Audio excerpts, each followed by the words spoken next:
Give me a second, guys. Get my stuff together.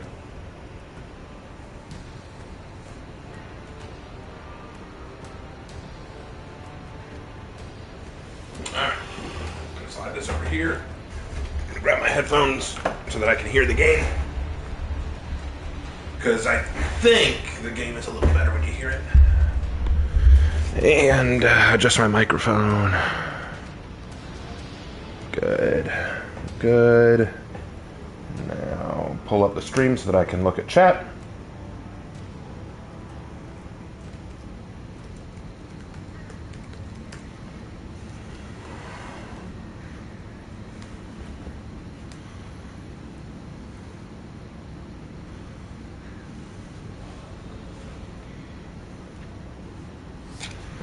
Okay, we should be good. Excellent. Excellent. All right, hello everybody. Hope you're all doing well. I didn't know For Honor had pirates. Yeah, we've had pirates for a while.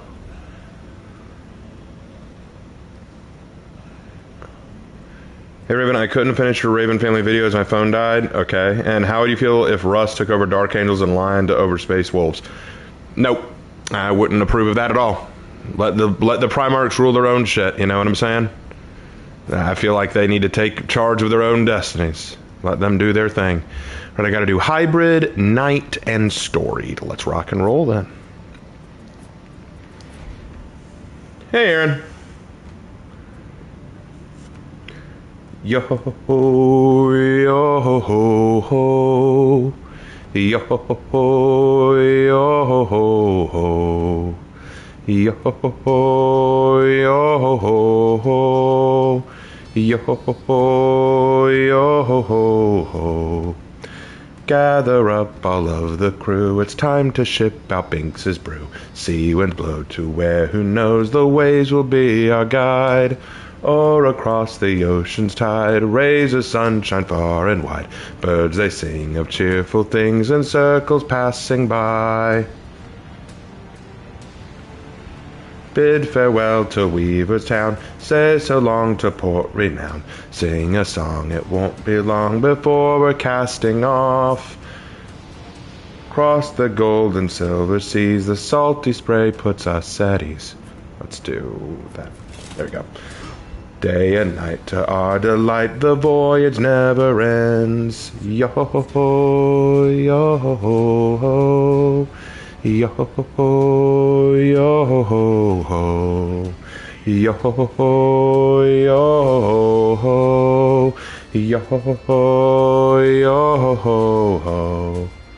Gather up all of the crew, it's time to ship out Binks's brew. Pirates we eternally are challenging the sea.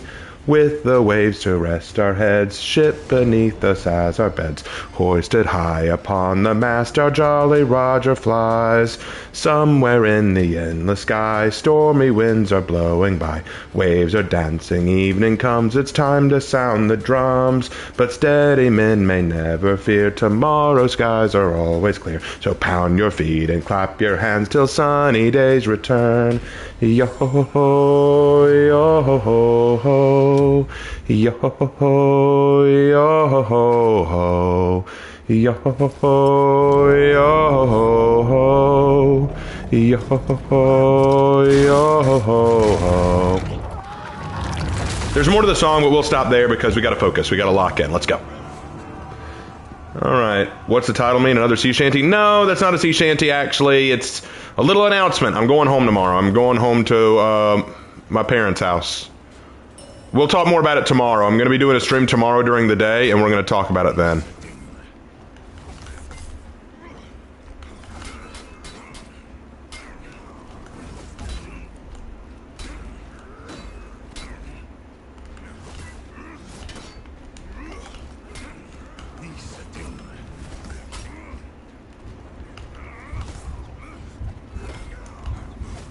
Ah, he caught me. I'm going for a second. I'm going for a second. You lost, Zone A. I've never been good against Berserkers. I feel like Berserkers are just way too strong. I really do. I feel like they're just way too strong, man.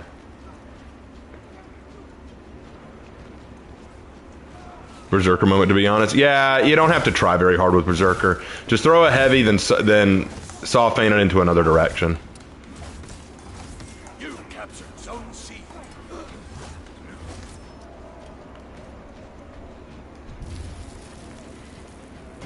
Also, right by, excuse me.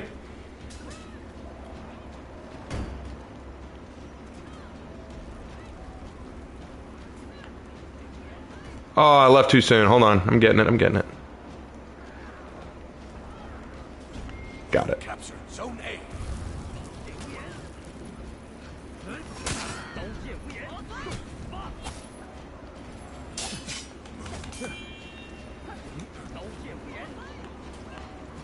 You lost Zone A.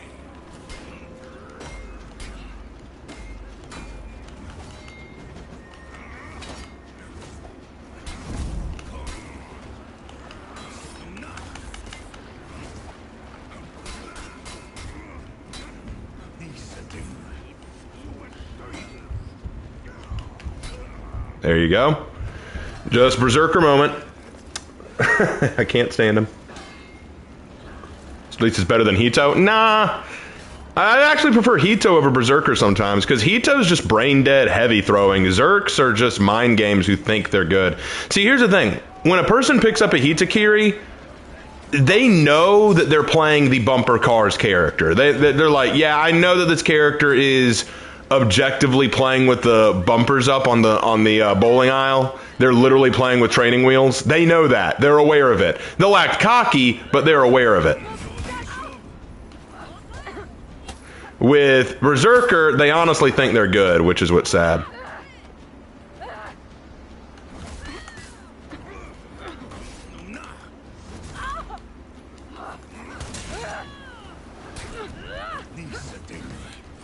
Whoa! What was with that clip?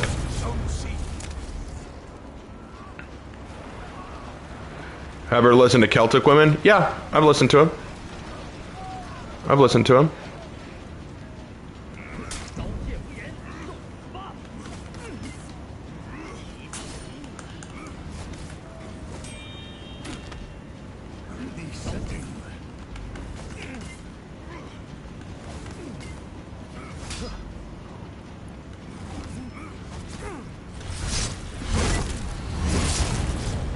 They're not that good when they're left on their own. Lost Zone C.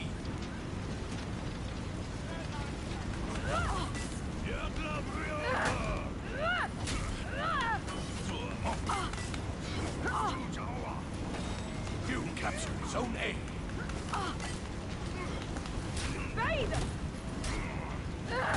Good move.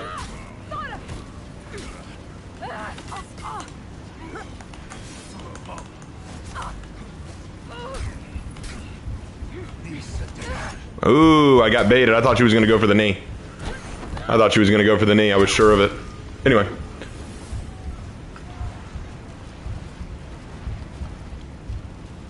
Hey, you built Godric? Cool, man. Cool.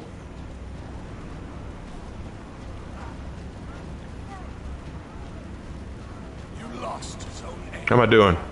2 kills, 3 deaths. Yeah, it's about what I expected. I don't expect to win a lot tonight. But we're gonna play our best. We're gonna do our best. That's what we will always try to do. That's what we strive for. No, you're not sneaking in there to heal. That's not what's happening right now.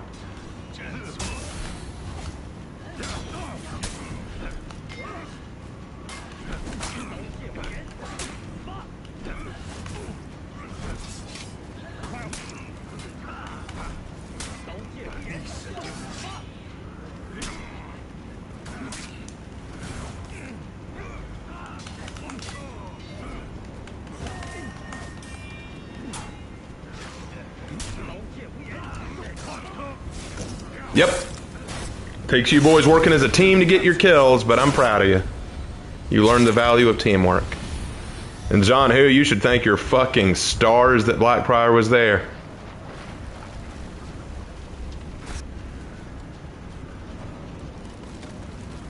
But yeah, we're going to keep going. Up, and one of ours quit. Yay. I love it when they do that, man. It's so awesome. If we were getting curb stomped, I'd be more understanding, but we're not. We're not being curb stomped. We're actually playing decently. The problem is they're just teaming up as a group, and they have a berserker who's untouchable.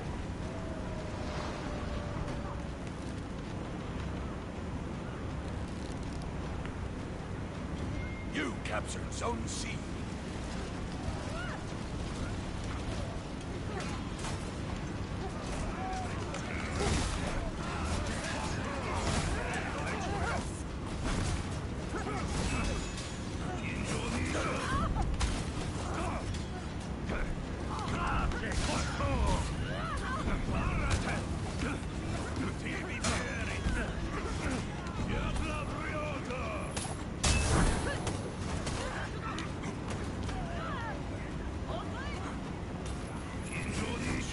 Look at that little boy run! Look at that little boy run!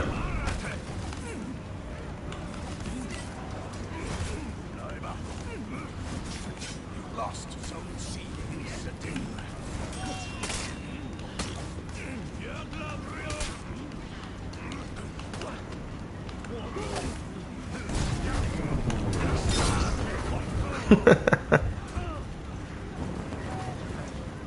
I still got the kill. But I love that berserker. Oh, suddenly things are ugly, and he runs for it. I love it. I love that berserker, man. He's totally not playing a crutch character.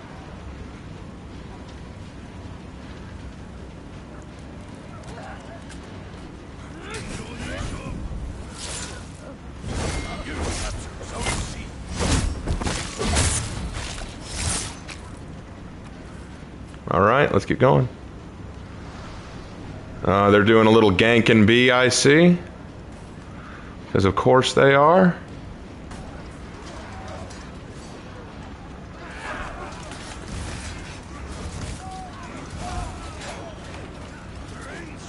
Run for it.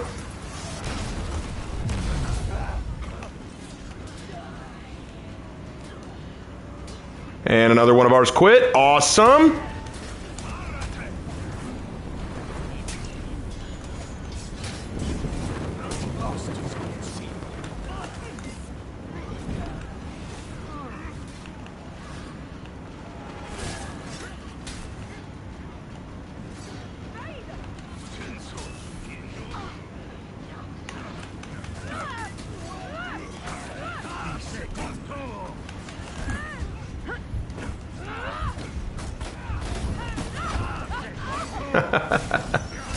Yeah, there you go. There you go, Afira. You got me.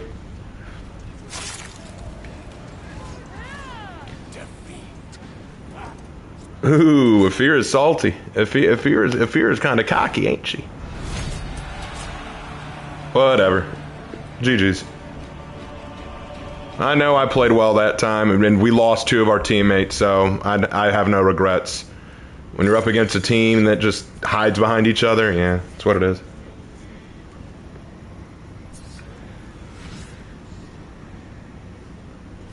Gather up all of the crew, it's time to ship out Binks's brew.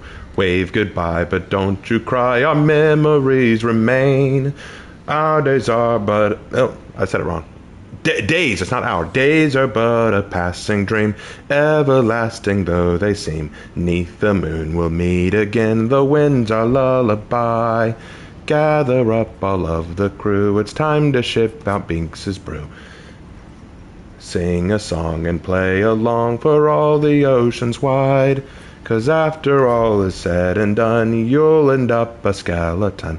So spread your tail from dawn till dusk upon these bony seas.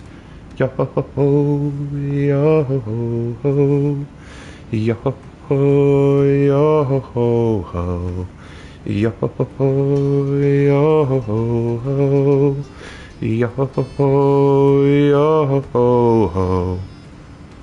What's the song name? Binks's Brew. The song is called Binks's Brew. Did I win? You left? Oh, I lost you. What's my favorite weapon in For Honor? Probably the halberd. I just love that pole axe. It's really awesome. I was about to say, are we going to get into a match sometime? I didn't know what was going on there. And we're back at this map, huh? This map don't love me. All right, one more match as a knight, one more match as a hybrid, and still storied.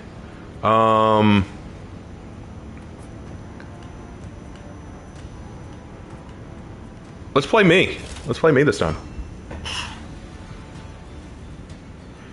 What's my opinion on the One Piece live action on Netflix? The first season was honestly okay. Like, it didn't do anything offensive. Look, here's the thing. It's never going to be the original anime, nor is it going to be the manga. They're going to have to, you know, take liberties. They're going to have to do some reductionist stuff. I think that you're never going to touch the original, which is why I don't really like it all that much. But I'm not going to say that it doesn't have a decent audience, and if people enjoy it, they're free to enjoy it. I don't think it did anything outright offensive, nor did it really damage the anime or story overall. But season 2, I don't really know how to feel about it, because I've heard rumors that the director wants to make Wapol, one of the villains in a later arc, a allegory for Donald Trump. And if he does that, I hope he doesn't. I hope that that was just a rumor I heard and that Oda's going to curb that shit. But if he does that, I will consider it an abomination, because that was something that I feel like One Piece was always really good about avoiding, is modern talking points and sensibilities. If they handled socio-political gray areas like racism or sexism or things like that, they usually handle it with a degree of grace, you know? They didn't drag in real-world politicians or politics, which I liked.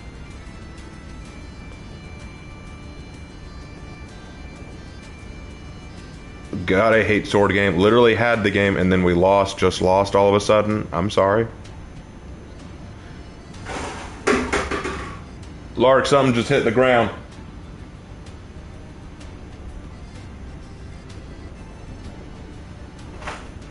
The gravity checker shouldn't be going off just yet. Something crashed on the counter. Don't want it to be something bad. Did we come up with a name for your adopted sister, Pirate? No, still working on that. Mau Mau. That is the kind of, People in chat called her Robin? Like, oh, like a bird name? Robin, yeah, because she needs a bird name. Well, let me look up some Chinese bird names, and maybe we'll come up. Maybe there's a Chinese bird name for Robin. You know, maybe we'll do that. You captured Zone C.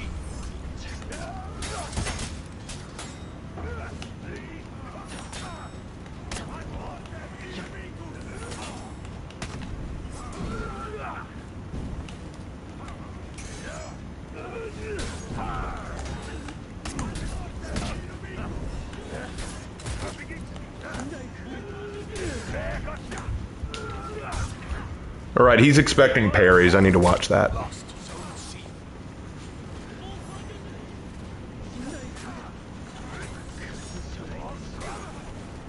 How about Bao Yan? Bao means pleasant. You lost. Yan can have a few meanings depending on the character used.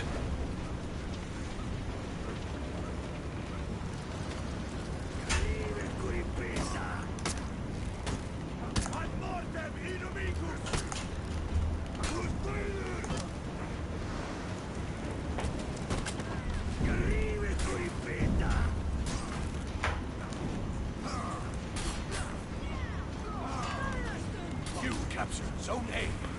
I guess revenge doesn't exist anymore. They in the last patch they got rid of revenge apparently, because I'm having a lot of trouble getting to it, and I don't know.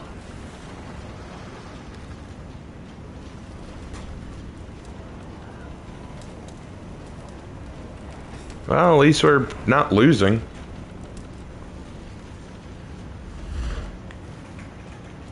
I'm really enjoying For Honor Reanalyzed.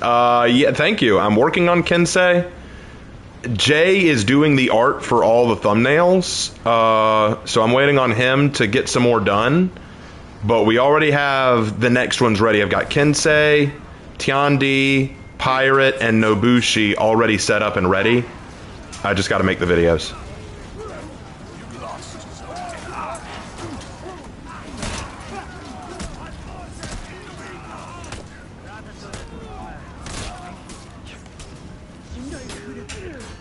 What a surprise, Kyoshin who light spams.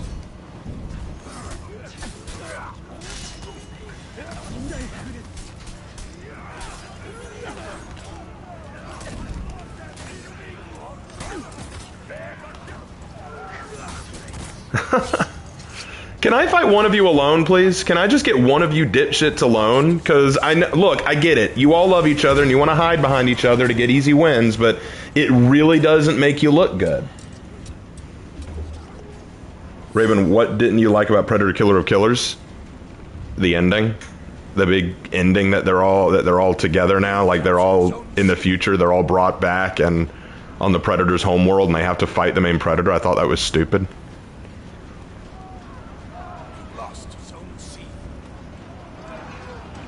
They're really just ganking right now, which is kind of cringe, I'm not gonna lie.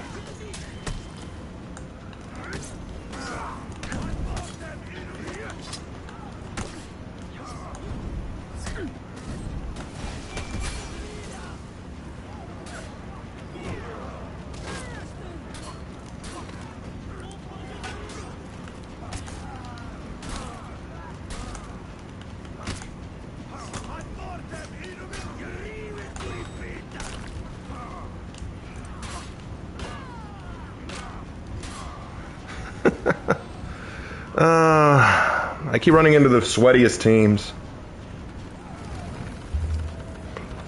I keep running into really sweaty teams, just they're all ganking, it's so annoying. Like, look at this, two on B, at least, yeah, and 2 heading to C, they're just ganking. Do you even know how to do this?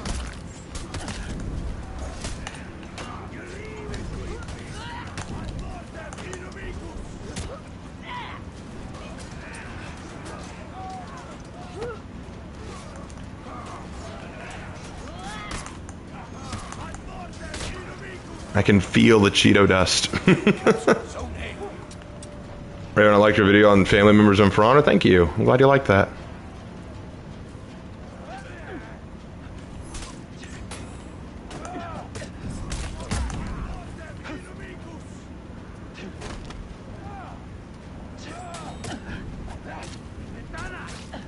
Thank you.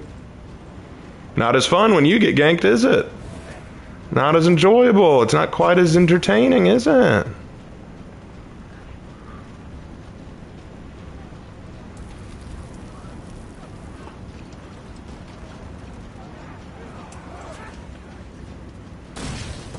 Now we got 3 in C. Are you serious?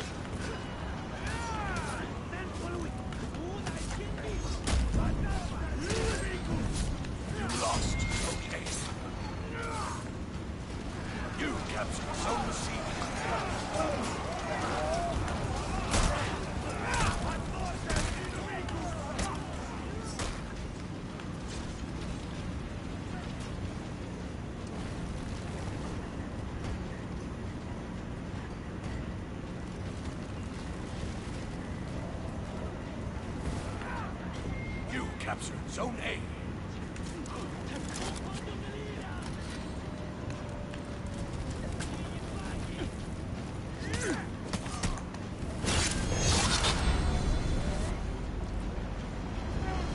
There we go.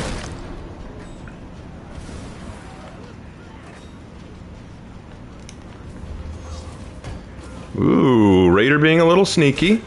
Get fired on yourself.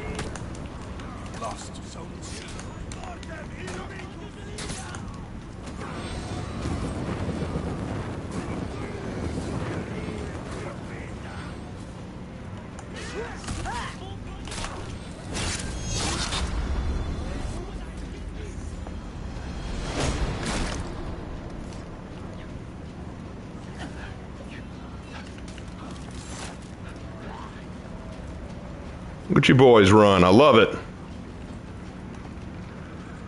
Look at you run. Look at you run. I love it. I love it.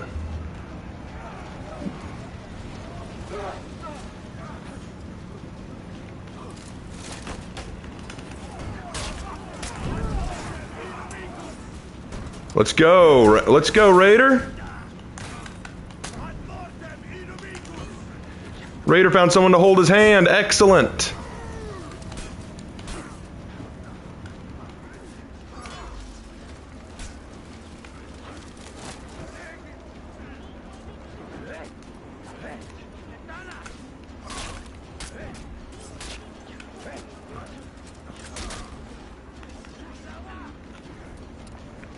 I love it when Raider finds someone to hold his hand. Any more Cowardly Magi or Orochi? Not lately. Not lately. You captured Zone C.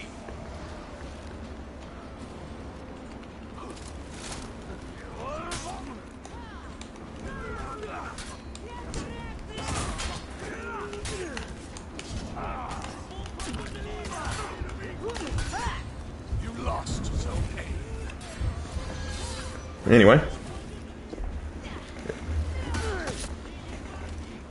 Do you have any tips for making stories within existing worlds? Yeah, I think I did a video on doing like fan fiction.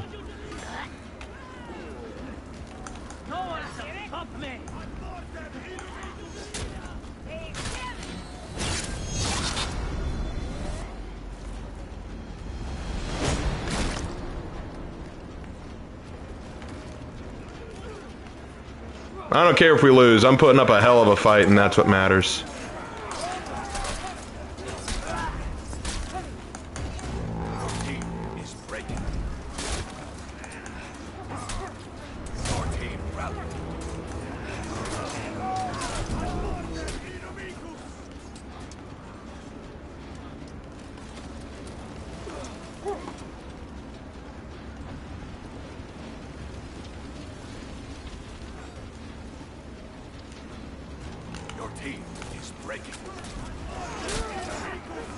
What's my reanalyzing videos about? Devin, have you watched them?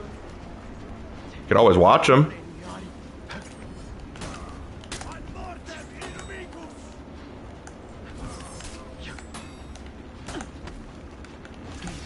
Good light parry.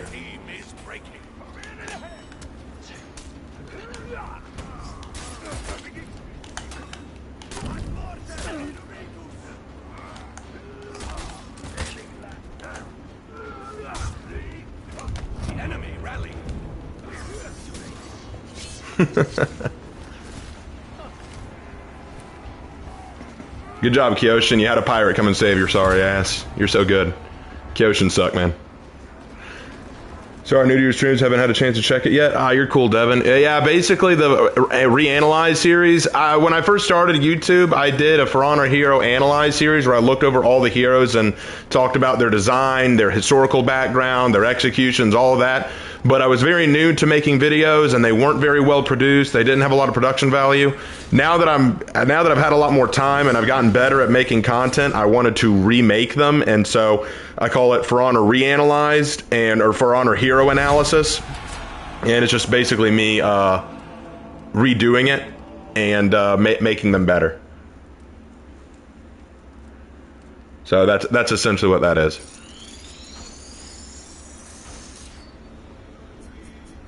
All right, well, that's 2 orders done. Have yet to win, but, you know. I wanted to tell you I ran into the Cowardly Magi today, so he's up to his antics, but I still beat him. I'm glad you ran into him.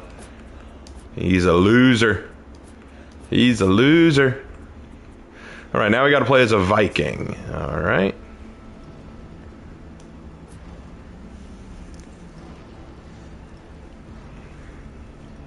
Yeah, definitely, Devin. Look into it, man. Would love for you to do that.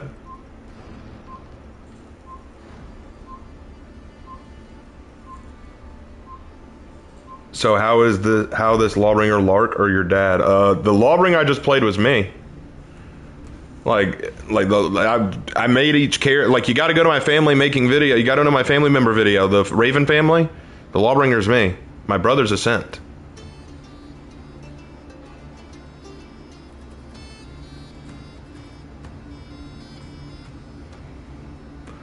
Alright, we gotta go Viking now. I don't think it matters which Viking.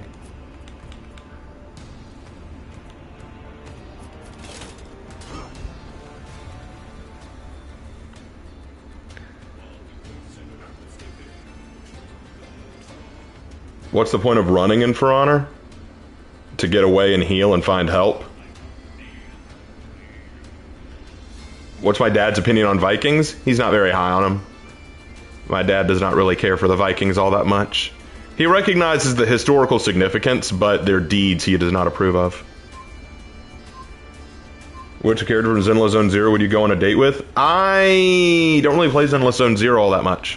Like, I think I played it for a little bit, but Withering Waves was way better, so I stuck to that.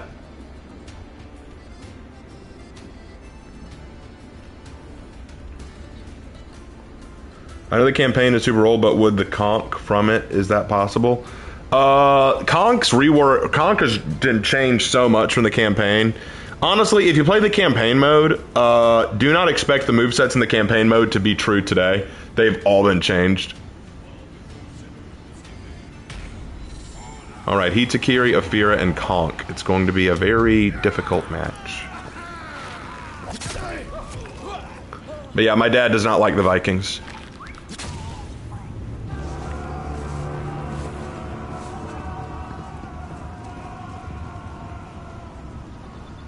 And he could explain very well why he doesn't like them.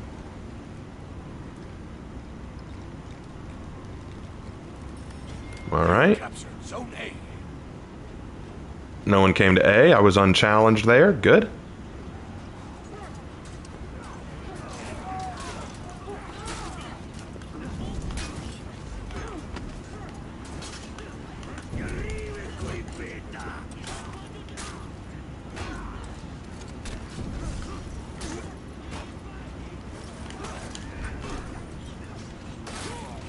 Oh my god! Got him!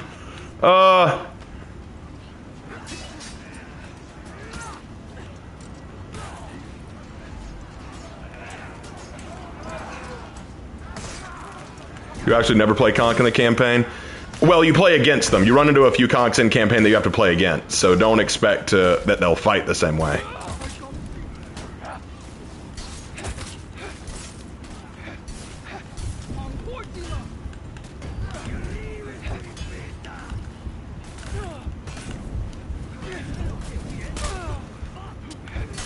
Ah, dang it. It's fine, I don't like the Mamluks at all. Oh yeah, I don't like the Mamluks that much either. I don't like the Mamluks that much either. My dad doesn't like the Mamluks that much either. In fact, talk to my dad about any Arabic warrior group and he'll probably tell you a big problem he has with them. Mainly the Muslim actions.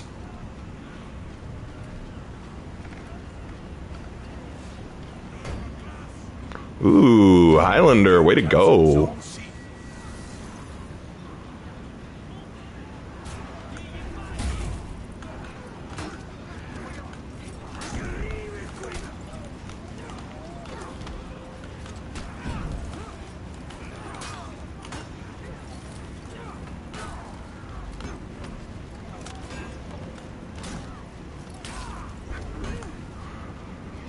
I'm always out of stam.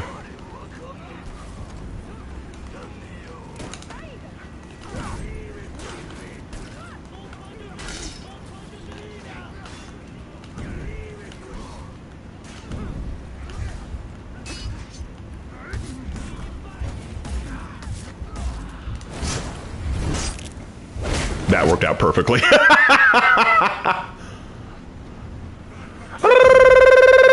Oh, I missed him.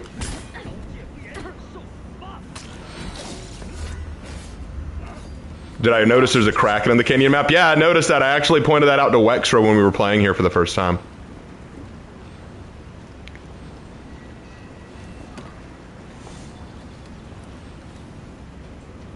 Uh-oh, we got company. Okay, never mind. You're coming this way then. Okay, that's fine with me.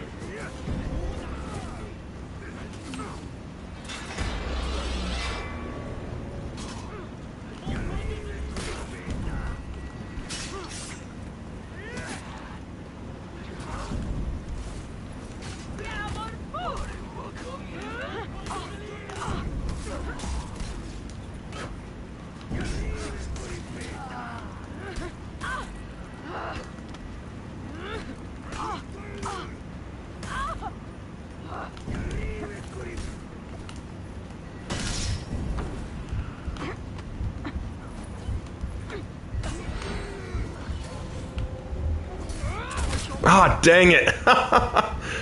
It doesn't matter how well I play. If the enemy team is good or my team is shit, it does not matter. It really doesn't. Who is Raven? So who is Skage and the Huntress? They are two Raider characters that I have made that I have not finished giving backstories to. See, the thing is, guys, I make a lot of legends, but not all of them are complete.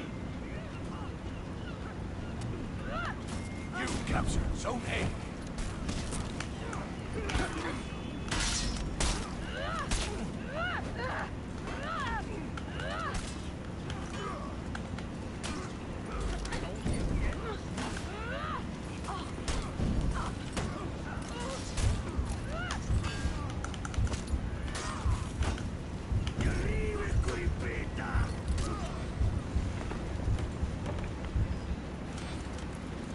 Hey, Raven, which color pattern would you recommend for making a Mau Mau John Who? Green. Because Mau Mau wears green. Her hair is green. Well, Mau Mau's hair isn't green, it's black, but I mean her outfit is green.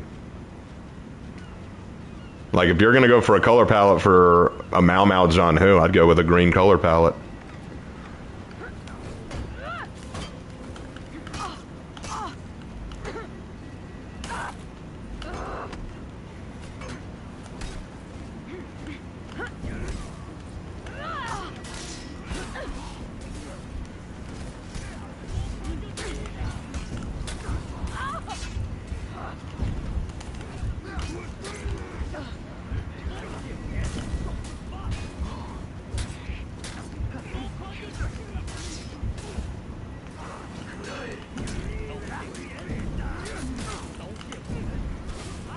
Could you please interrupt him? Could you please interrupt him? Thank you. I gift wrapped him for you. Oh, come on, bro. I gift wrapped him. Oh, whatever. Like I said, doesn't matter how good you are. If your team isn't playing well, it really doesn't matter. You're going to get your ass kicked. It really doesn't matter. And plus, they have a Hitakiri, a Pirate, and a Fira, and a Conch. Dear Lord.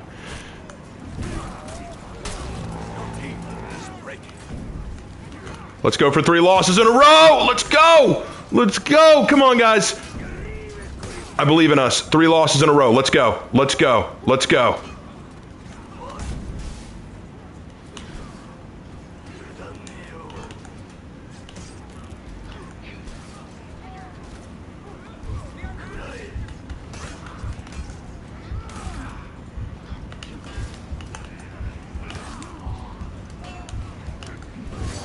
Yes, let's go. Come on. 3rd loss. 3rd loss. Let's go. Let's go. Let's go. Doesn't matter that I played great. Doesn't matter that I had the most kills in the game. I am on the shit team. Let's go. What are my thoughts on the stamina changes? They're a mess. Like, after playing it for a while with the new stamina changes, they're honestly a mess. They just need so much. They did this without thinking about it. They should have made this a testing ground. Like the stamina changes, they should have made that a testing ground. Like, that itself needs to be a testing ground.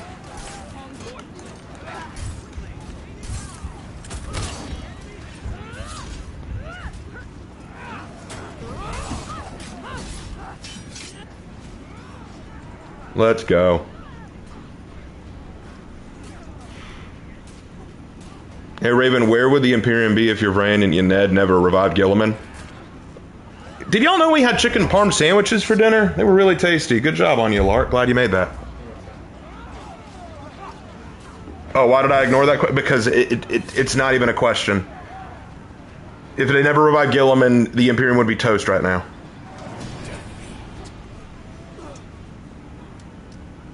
Ideas for new game modes? I don't know. I need to think about that. I've made a few suggestions. Like maybe a search and destroy kind of thing. Maybe something like what we had with the Dead by Daylight game mode.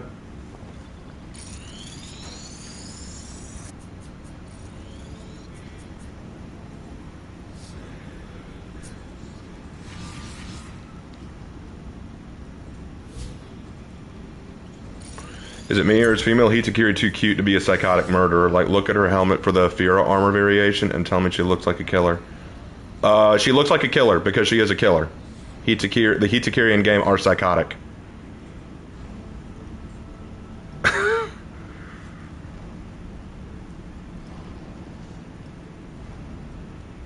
Anyways, now that the carcass smells, we can return to more pressing matters. How are you doing today, Birdbrain? Lost 3 matches in a row despite playing really well in each one. I just keep ending up on fucking shit teams. Either the enemy team is sweating their socks off, or I'm always on a team of absolute losers. Never in between. How are you tonight? Dealing with a lot of bad games.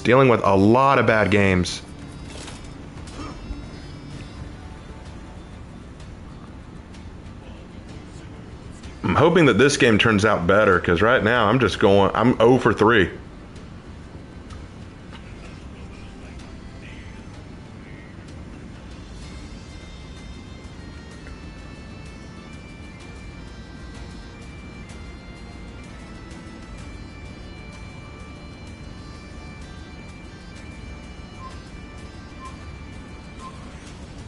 Could be worse. I was in a squad of space furries and space marine.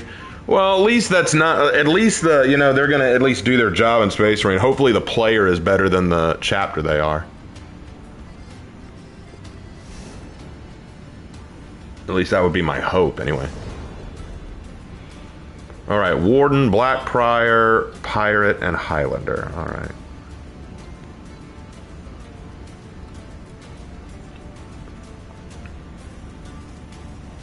Hey, Black Skull, glad you're here. Hope you don't mind. We're having a really rough night tonight. Just lots of losses.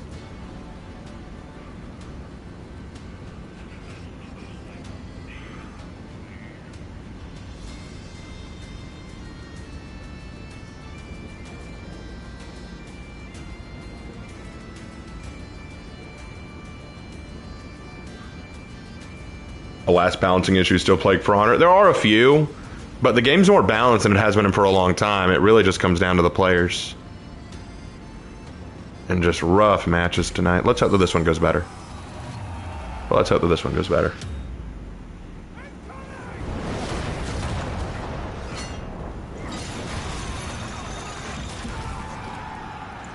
No, we lose some and we win some. Yep. Well, tonight I lose all and win none. That's how it's going tonight. I want to turn that around now. I want to actually start getting some wins. You captured Zone A. You lost Zone C.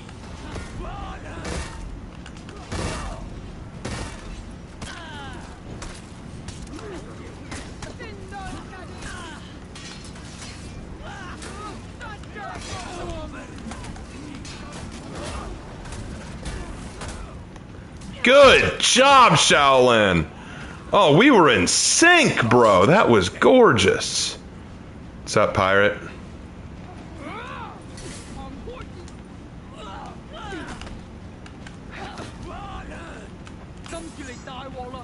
Were you actually expecting that?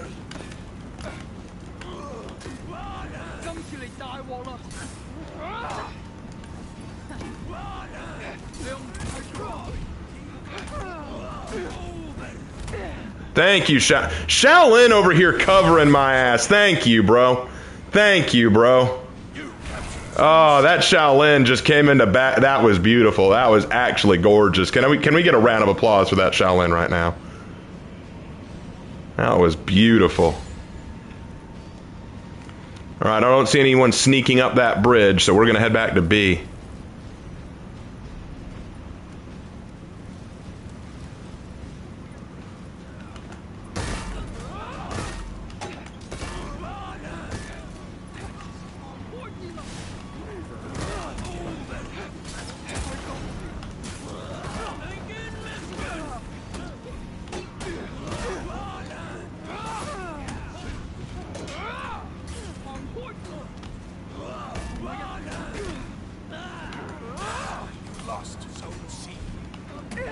Good catch, bro! What is this Shaolin, man? This Shaolin's the real MVP. I hope he's at the top of the charts.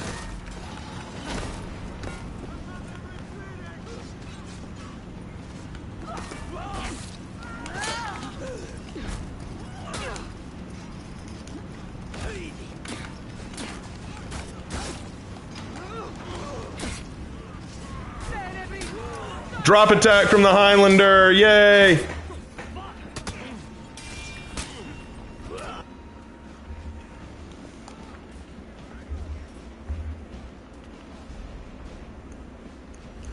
Hang on, Shaolin, I'm on the way. Dude, Shaolin is such a beast! He's been destroying him! Bro, he's 6-0. What is the Shaolin right now?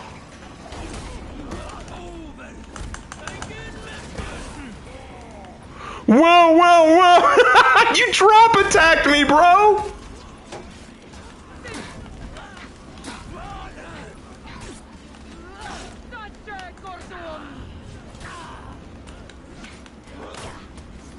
Okay.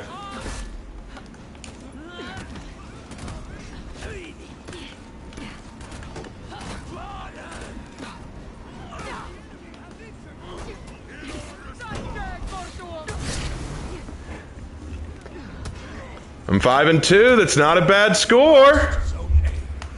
How are they doing? Oh, their pirate and warden haven't even gotten kills. That sucks. That sucks. Yeah, we're gonna get a W this time. I feel it. I feel it in the prophecies. I feel it in the stars. Tira's gonna get us.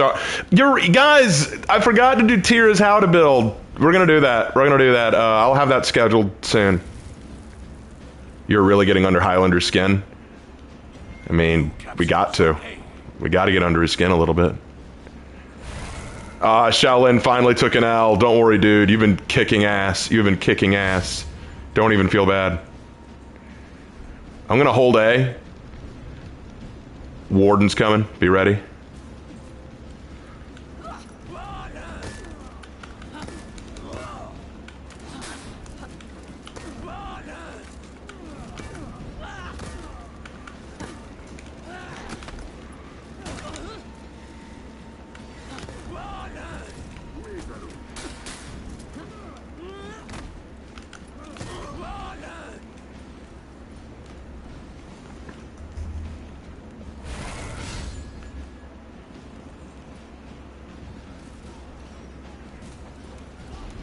Oh, A's being taken. Better head back.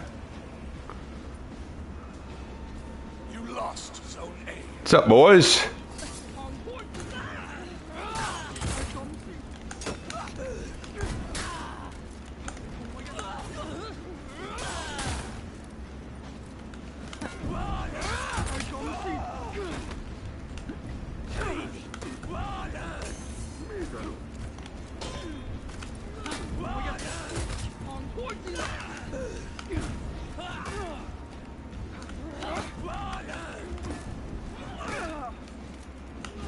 Enemy team is breaking.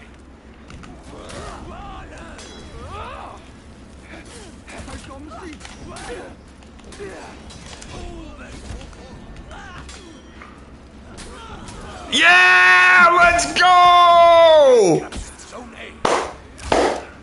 Let's go, boys! That's how we do!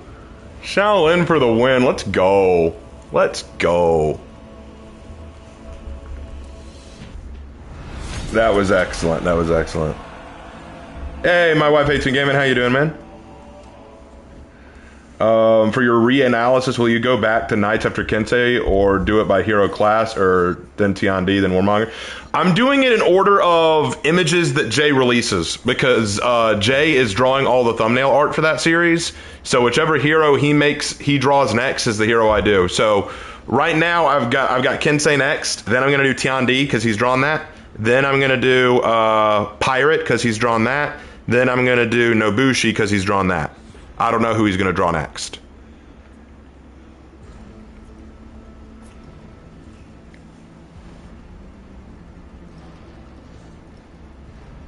Dude, that Shaolin was awesome. You have any tips on character chemistry and interactions? Yeah, I made a video on romance. You can check that out. I mean, it's not something easily talked about without like examples and stuff. And I mean, romance isn't my forte either. The key to chemistry is creating characters that work off of each other well, and that's its own can of worms that you need to work through. All right, let's go.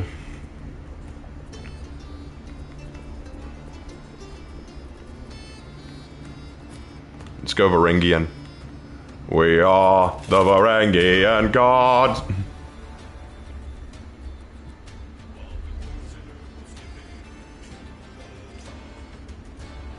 That's 36 plus strongs, man, is a beast. Well, I asked him if he was okay with it. We discussed it, and he said that he would like to try. He said that he would like to try. He's already done a few, so...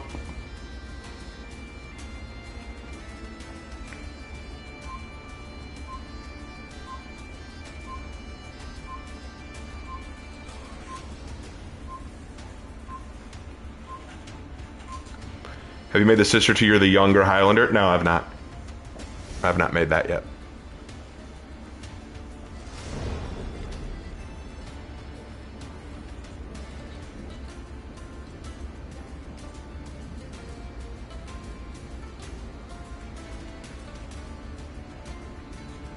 You do you, Samuel. I'm not here to make you be here.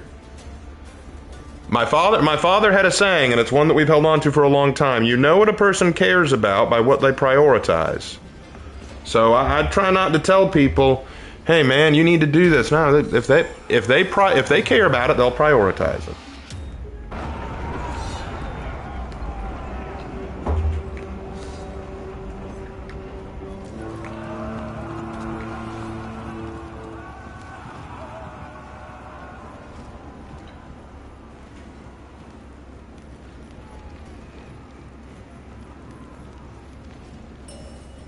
You captured Zone A.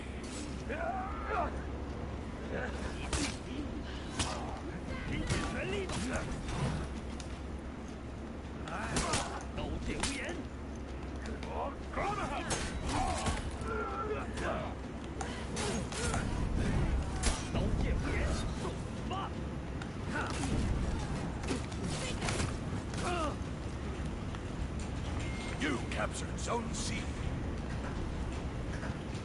You lost Zone A.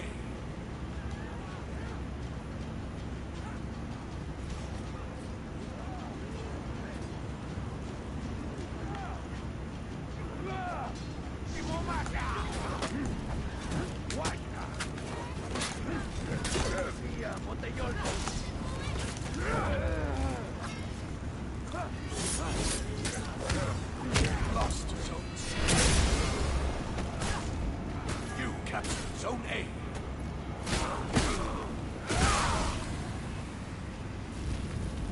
All right, so far so good.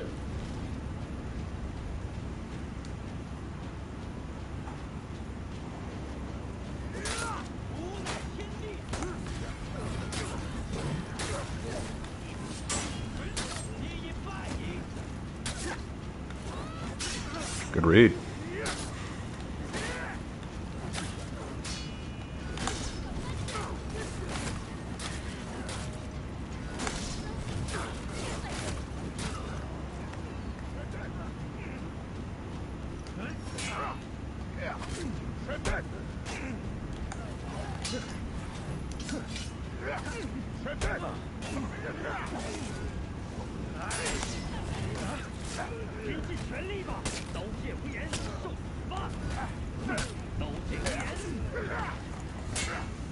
That Medjai's got him. Medjai had him. Let's go.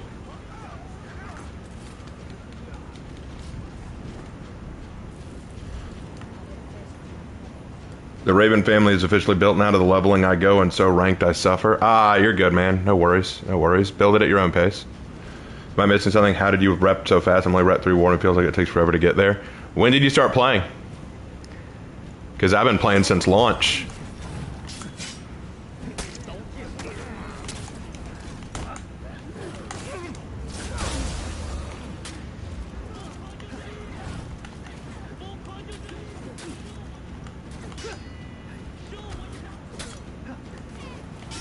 Okay, I fell for that.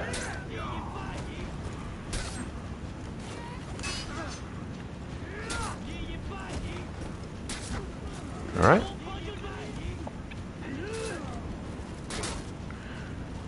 A month ago, got back into it. Okay, yeah, well, I've been playing since it released, and I've been a dedicated player, so that's how I rep up so fast. There are tricks. Play Breach against bots. That's a really quick way and easy. You just play against the bots, and you play breach matches, because breach matches get you the most XP. And you just dedicate yourself to it. You just play a lot. Play almost daily, you know? You drop XP bonuses when you can.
What a light parry. I'm impressed by that.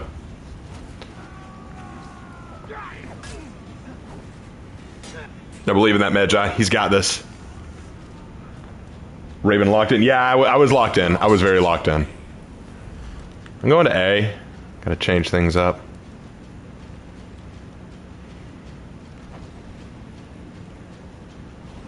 So the stamina wasn't the TG. What's the TG for this go around? Dodge changes.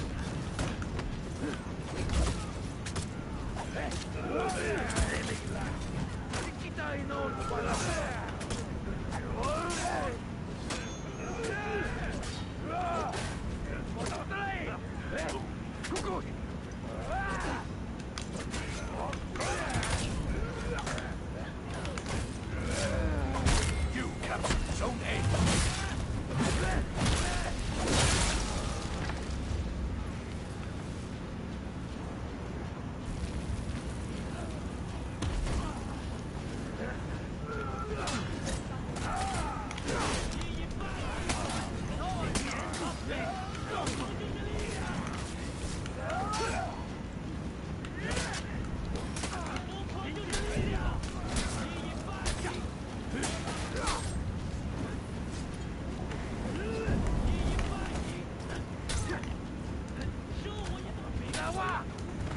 Finally got me. Good job, you guys. It took all 4 of you, but you did defeat me.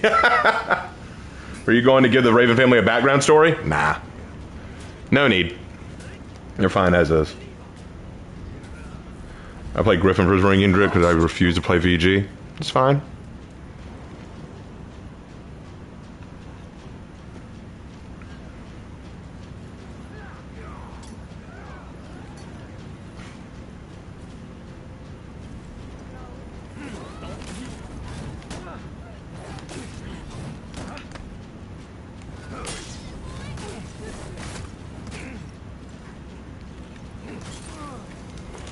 Ooh.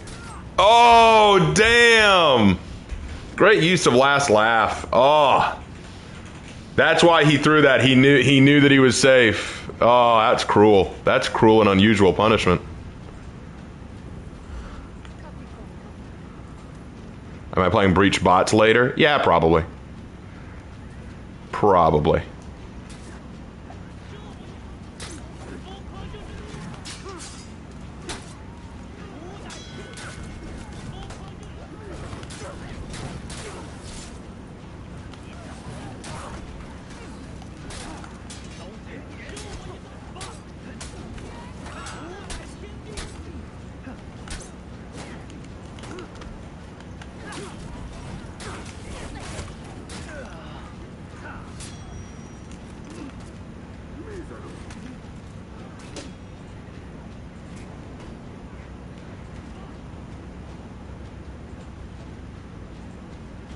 You captured Zone C.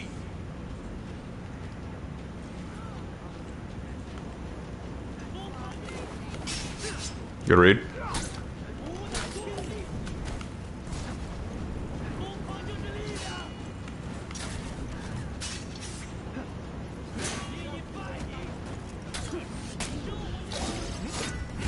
Enemy team is breaking. All right. I want Highlander to get plate armor with a big ass cloak. Nah, he doesn't need that. Enemy team is breaking. Raven, do you hate the Lamenters for being good guys like the Sons of Vulcan? No. Because the difference is the Lamenters actually suffer for it. The Lamenters have the worst luck of any Space Marine chapter, and they suffer for it. And other chapters treat them poorly as a result. The Salamanders are good guys without any kind of issue. You captured Zone C.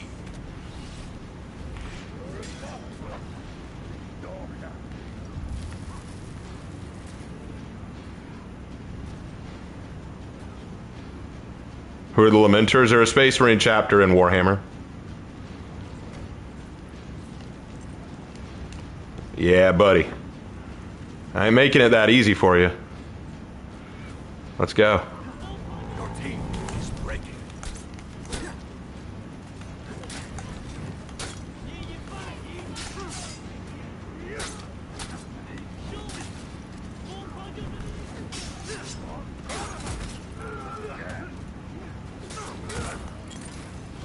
You captured Zone A.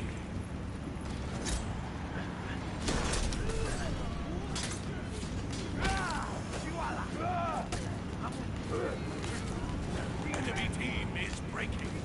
Good light parry.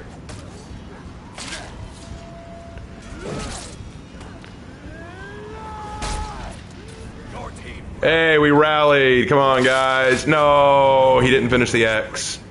Come on, guys. Take back C. Take back C. Don't lose A. Take back C. Ah, we're fucked. Zone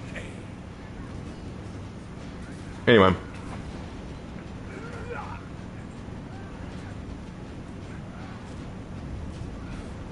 So Salamanders are like Gary Stews of good guys.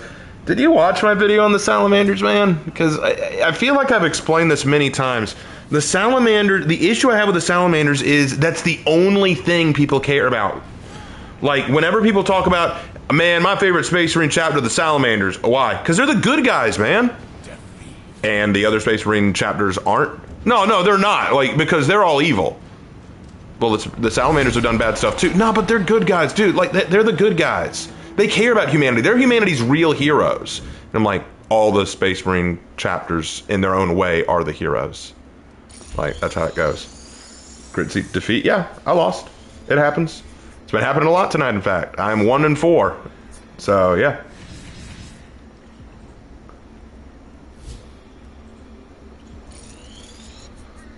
Can I make a Kakaradon's outfit? We'll see.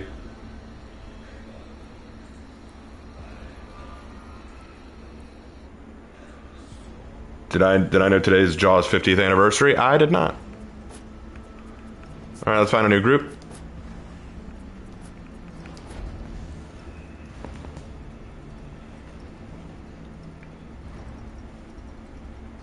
Oh, I thought there were no good guys in Warhammer. Well, see, that's the thing. There are no good guys in Warhammer because everyone's selfish or evil to some extent. But the Salamanders are an exception, guys, and so are the and so is the Farside Enclave. They're the good guys too. Like, see, that's the issue I take. Either, like, here's my thing.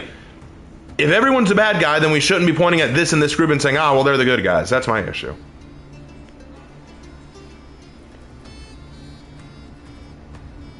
Hit with an actual helmet that looks somewhat decent. I think there are some Highlander helmets that look good. Jeez, there's a lot of Highlander hate going on. It's weird that the Silver Skull's Ultramarine successor used the same symbol as the Sons of Perturabo. I don't know anything about the Silver Skulls.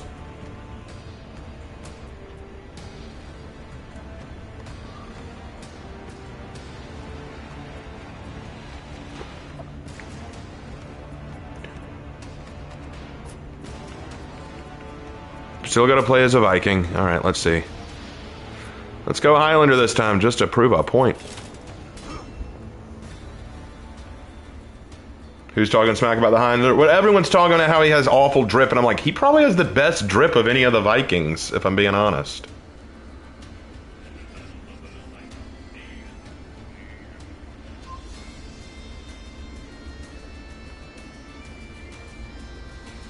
I want a Highlander helmet that looks akin to a Raider or Warlord. He's got one. Are we talking about this? Never mind, it's not worth it. I love Highlander, I just hope the devs give us new original armors. Yeah, I'd like them to add new original armors. But we're talking about like, Highland doesn't have any decent helms. I'm sorry, in what universe?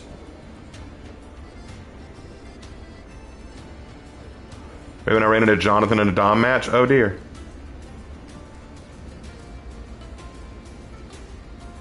Is Warhammer actually going to end, or is it just going to continue for a long time? It's going to continue for as long as they can keep making money and milking it.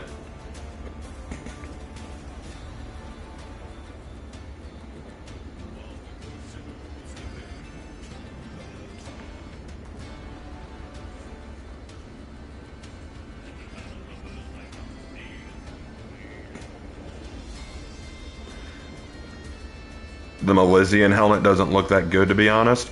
Well, you said that you'd like him to get some helmets that look decent, and the implication being he has none. Now you're pointing to a specific one.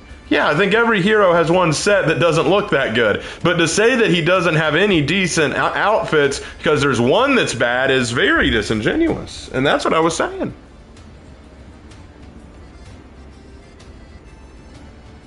You're in a match with Jonathan right now? Oh.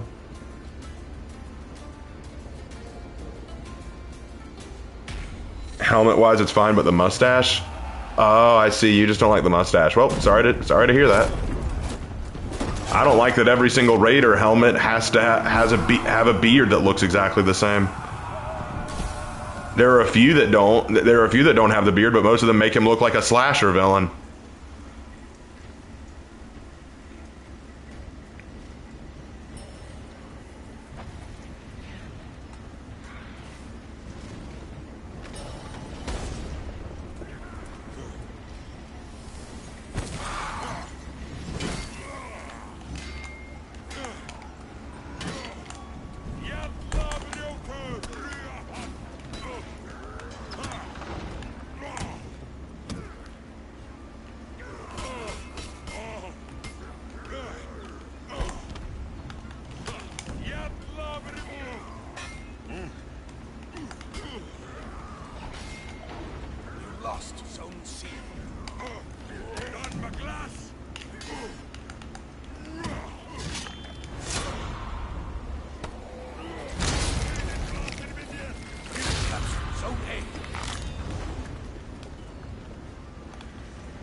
Ah, he got me.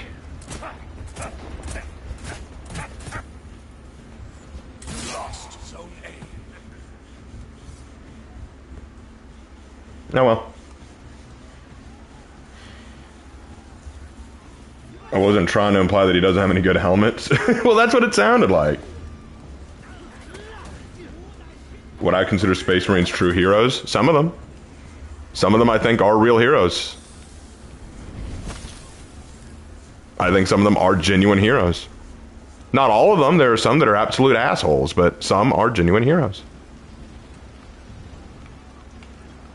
That pirate has yet to take an L. Interesting.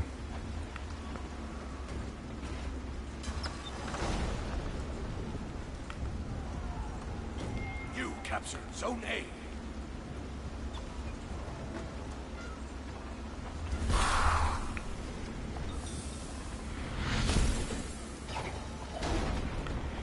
There's a two-man fight in C. We got someone working on B. I'll keep boosting A. Back for a rematch.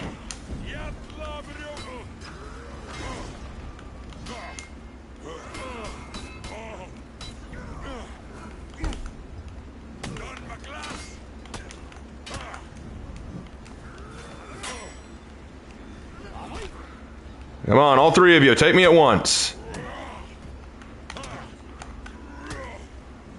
You captured Zone C.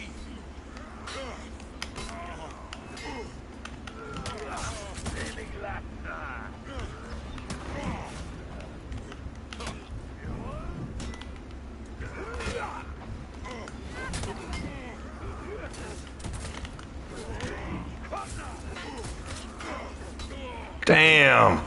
I held my own for so long, but then it just fell apart.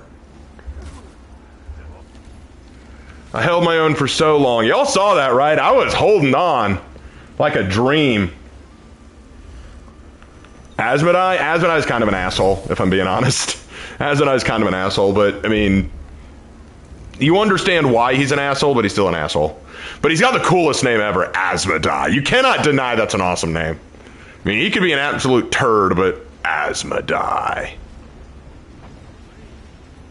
Raven, do you think the devs might be interested in starting a community contest for weapons and armor? No. I don't think so. After talking with them, I think that they have other priorities.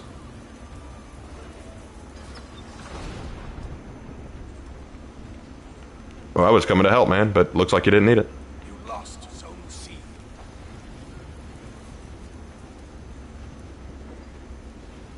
Who would you consider the friendliest Dark Angel? Probably Lazarus.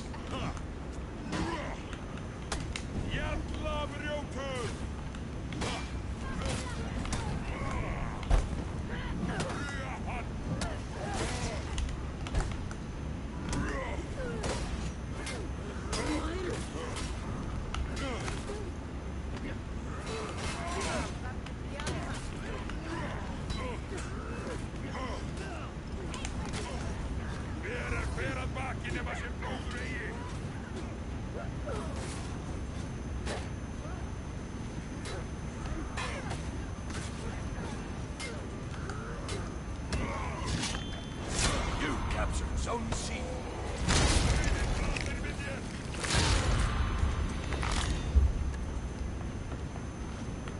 Yeah, Lazarus is a freaking goat among the Dark Angels. He's one of my favorites.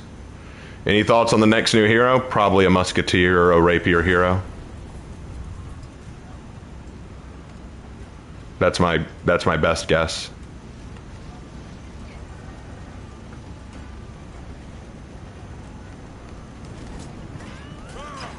Incoming! Dead Nobu. I've got to win with Highlander just to prove a point. You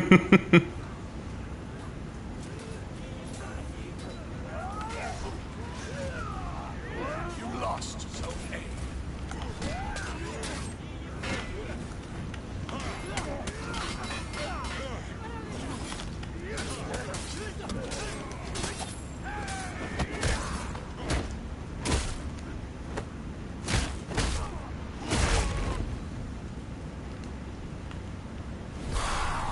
That felt good. That felt rather satisfying. You captured Zone A. How would you feel if Sons of Rust took some L's by the Shattered Eldari? I want the Space Wolves to take some L's and make it meaningful. I want the Space Wolves to eat some humble pie. I want them to be shat on a little bit. Rally.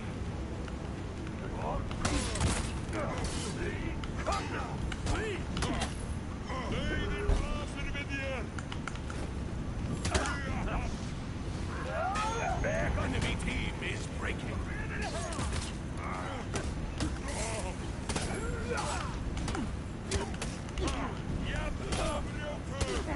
The enemy rally. Enemy team is breaking.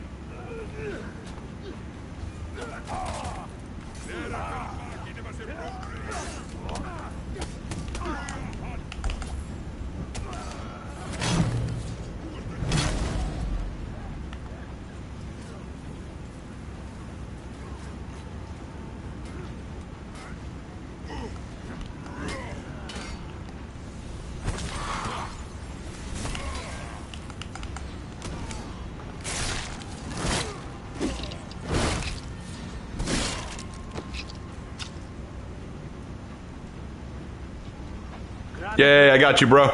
I got you, bro. He wasn't nothing. He wasn't nothing.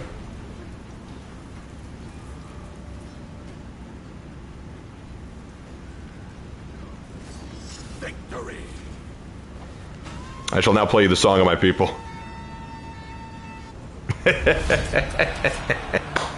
Great fight. Great fight. GG's.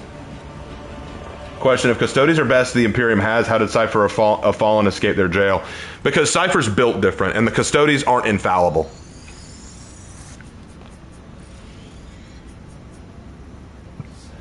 I like your Dark Raven look for Highlander. Looks sick. Thank you. Thank you very much.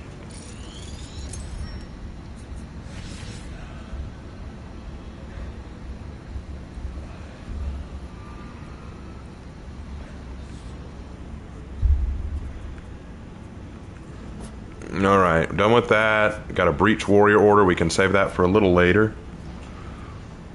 Let's do one more Dominion, and then we will switch to Breach, and I'll play that for the rest of the night so that we can rant, because y'all have been enjoying the rants. Is there a build video for that look for Highlander? I'll make one. The thing is, I haven't given him a name yet. Or have I? I think I did. No, I did. I released his... There is a how to build video on him. Just not an individual one. Raven, do you think Highlander is better as a knight? No, he's fine. Cypher's Alfarius, that's why? No, he's not. How do you feel about muscular women? I like them. I like muscular women. Is it possible that some Alpha Legion are secretly working for the Emperor? Yeah, it's possible, but you never know. That's the thing about the Alpha Legion. You don't really know what they're doing.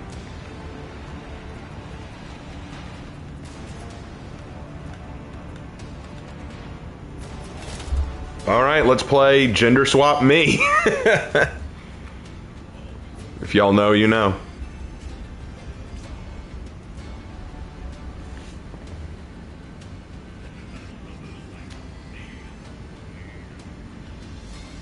Will I play with viewers when I do Breach? Nah. I'll just stick to solo playing right now.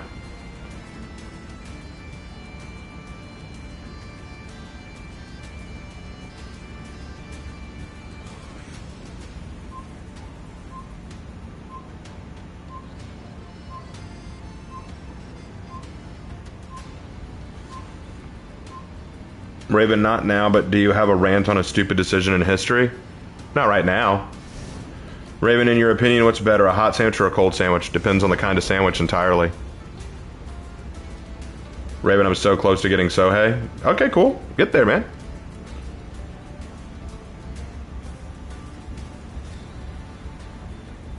Which Primarch has the biggest flaws, not including Russ? All the Primarchs have flaws. That's the point. I think Kurz probably meets the criteria of having the most flaws. So I'd say Conrad Kurz, definitely.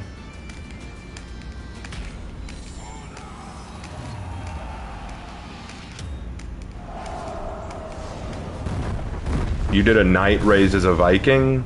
Should make a Varangian guard born as a knight if possible. When did I do a knight raised as a Viking? I did a samurai raised as a Viking, and I did a Viking raised as a knight. And then I did a knight who was accepted by the samurai. I have not done a knight raised by a Viking. Favorite Inquisitor, Amberley Vale. Next question.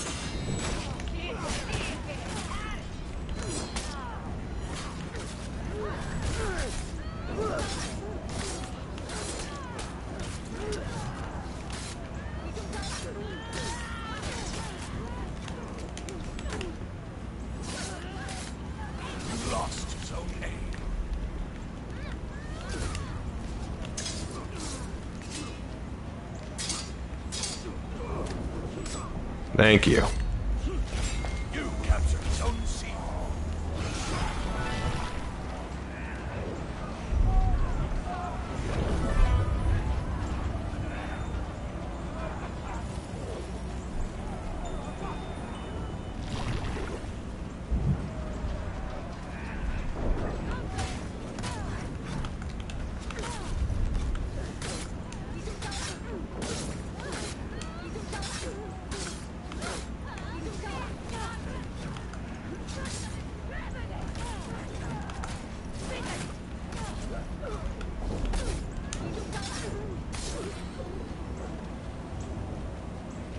Good old Nusha. She is the ultimate counter to Varangian.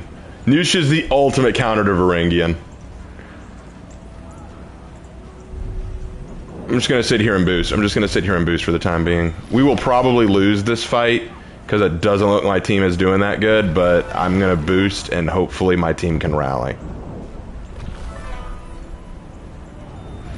This Varangian wants my giblets.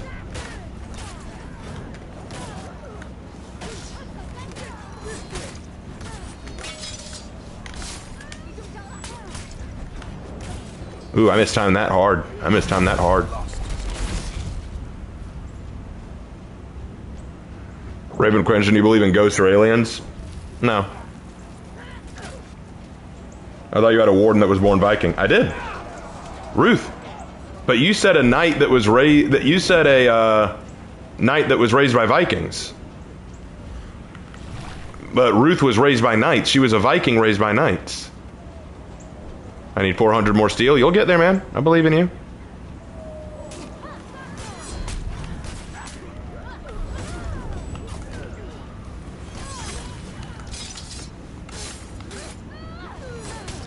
Whoa. Okay, the gank is real now. Varangian figured out he couldn't beat me alone, so he went to go get help.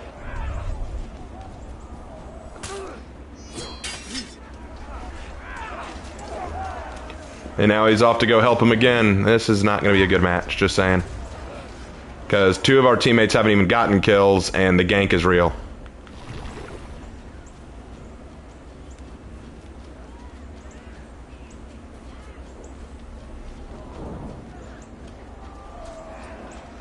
I don't want to win on a... I don't want to leave on a loss. That'd suck, but it's what it is sometimes.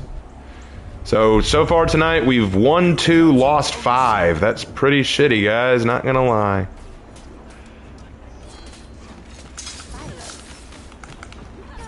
Let's go. Get that out there. Let's go, Orochi. Yes! Let's go, Orochi.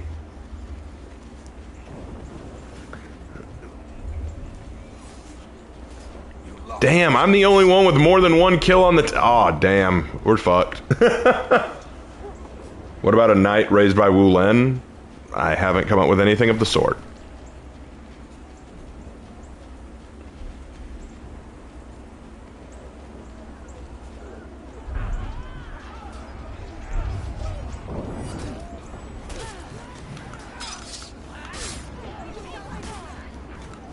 Your team is breaking.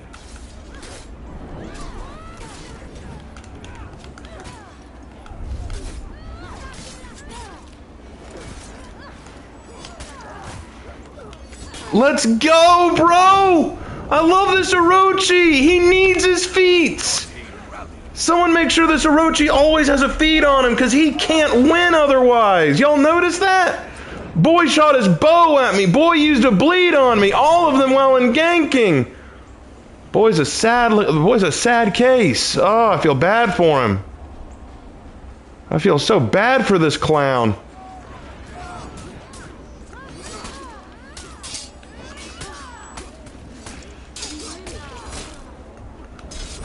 Let's go! Another kill by feats! Oh, this dude. I love him. I love him, man. I love this guy.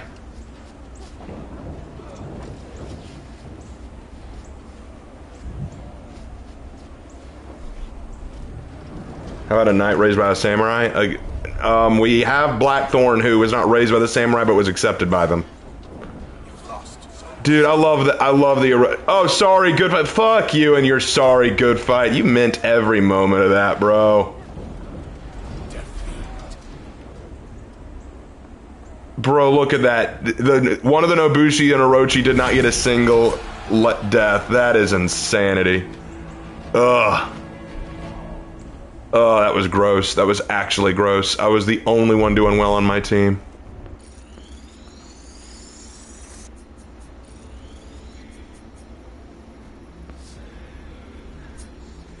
That was disgusting. That was actually a disgusting match.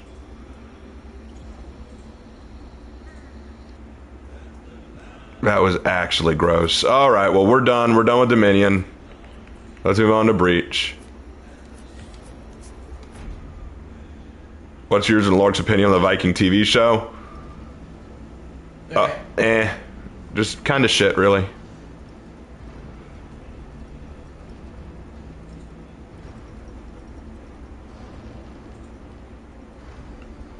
I don't mind Orochi so much, but that one Orochi in particular, just every other move was a feat.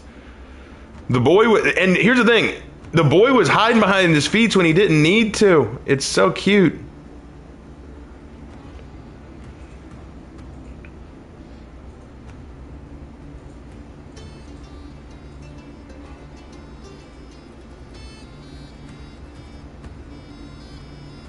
For a game called For there's a lot of 2-on-1 fights. Yeah, it happens a lot. There are some 3v1 and 4v1 fights too. Would you rather watch the Viking TV show or Hell of a Boss and Hazbin Hotel? The Viking TV show, because Hell of a Boss and Hazbin Hotel is actual eye rape, and I will not be part of it.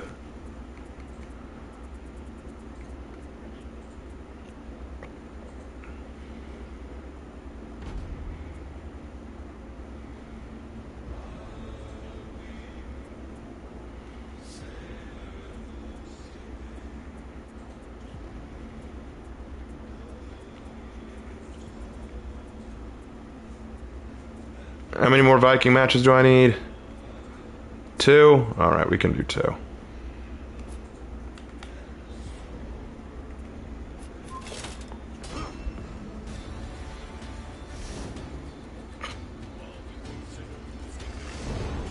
Would you ship Gilliman in your brain? Yeah, probably.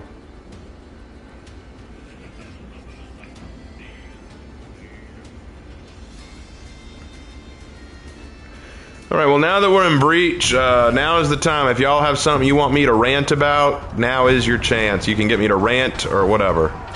Was this night pain, my lord? Yeah, it was a pretty shitty gaming night. We only got 2 wins out of like 7 matches, so I'm just not good at this game, guys. It's just what it is. I've already been bullied enough by people saying, man, why are you so bad at this game when you make content for it? I'm like, yeah, F off.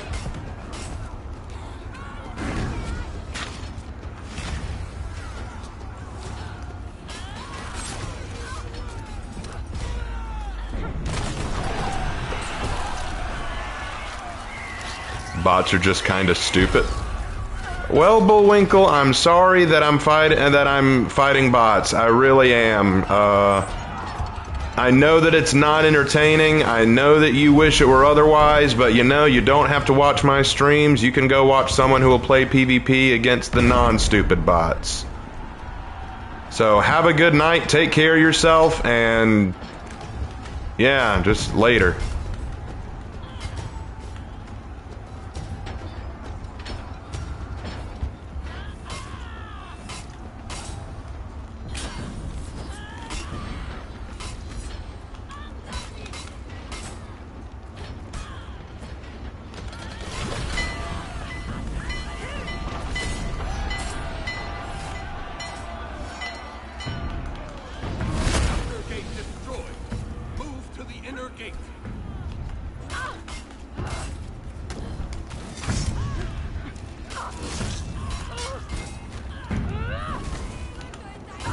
Have I thought about a sequel to the For Honor Couples video? Not yet, no.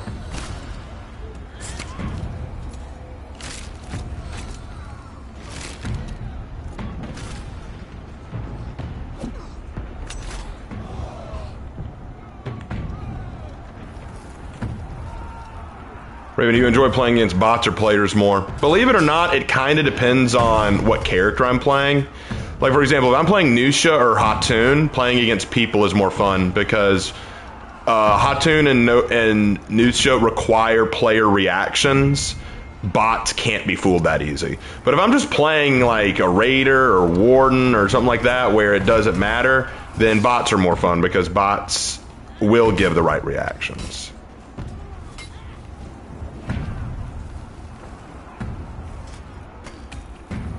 I didn't mean it like that.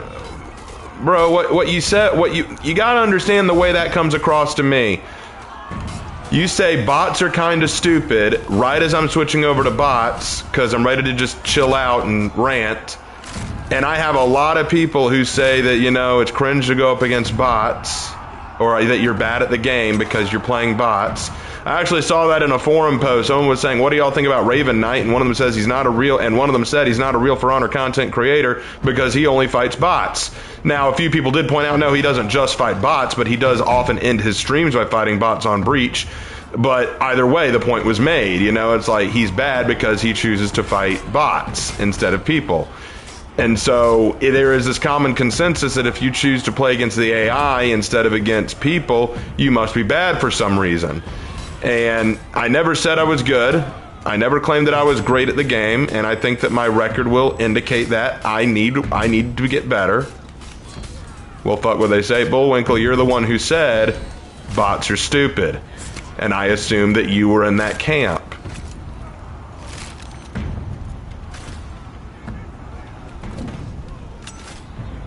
So everyone who plays PvE sucks, apparently.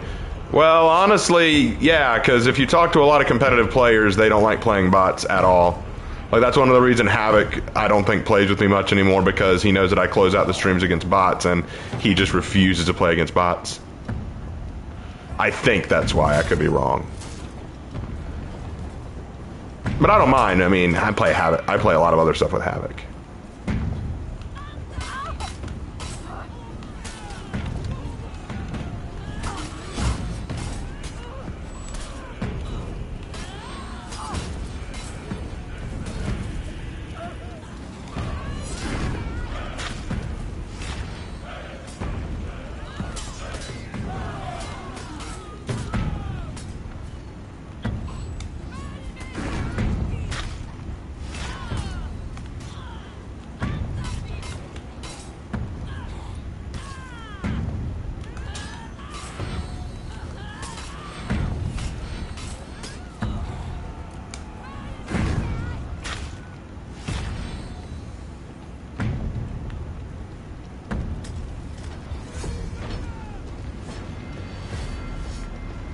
Anyway, let's see. Let's get into ranting. Rant about things you hate in modern Christianity.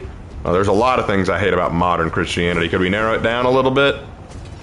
There's a lot of things about modern woke theology that I think is absolutely abhorrent.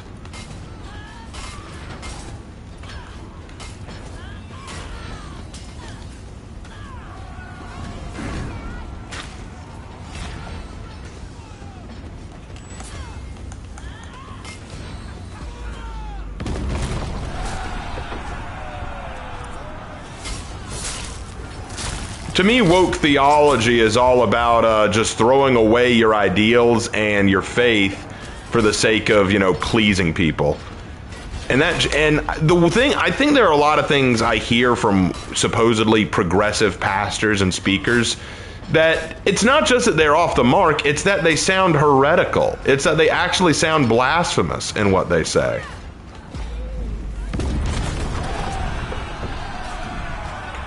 And that's what I think annoys me so much. It's all blasphemy what they preach. Like, I've heard some say that God lied, which would imply that he sinned. Some say that Jesus was a racist because of one incident in the Bible where they misunderstand what he was saying to the woman. Hold on. I even heard one pastor try to claim that Jesus did not die for our sins, and I'm like, okay, whoever gave you that pastoral robe needs to be fired. Are there any modern Christians on the Teutonic Knights? No. There are no modern Teutonic Knights because the Teutonic Knights are gone. Yeah. The problem is that there are lots of these progressive pastors who want to defend Christianity by trying to say that a lot of the things you read in the Bible are outdated, or, you know, that they want to change things for a modern audience.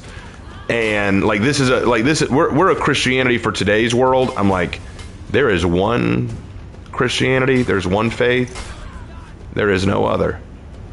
And trying to claim that there's another is tantamount to heresy.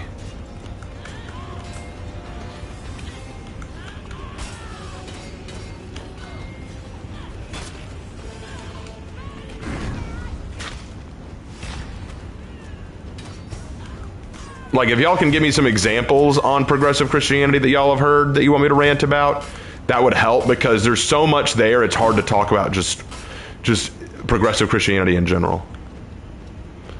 Can you tell us how you got into loving history? I actually answered that in my Q&A video, believe it or not. It was really born from a desire to grow my understanding more.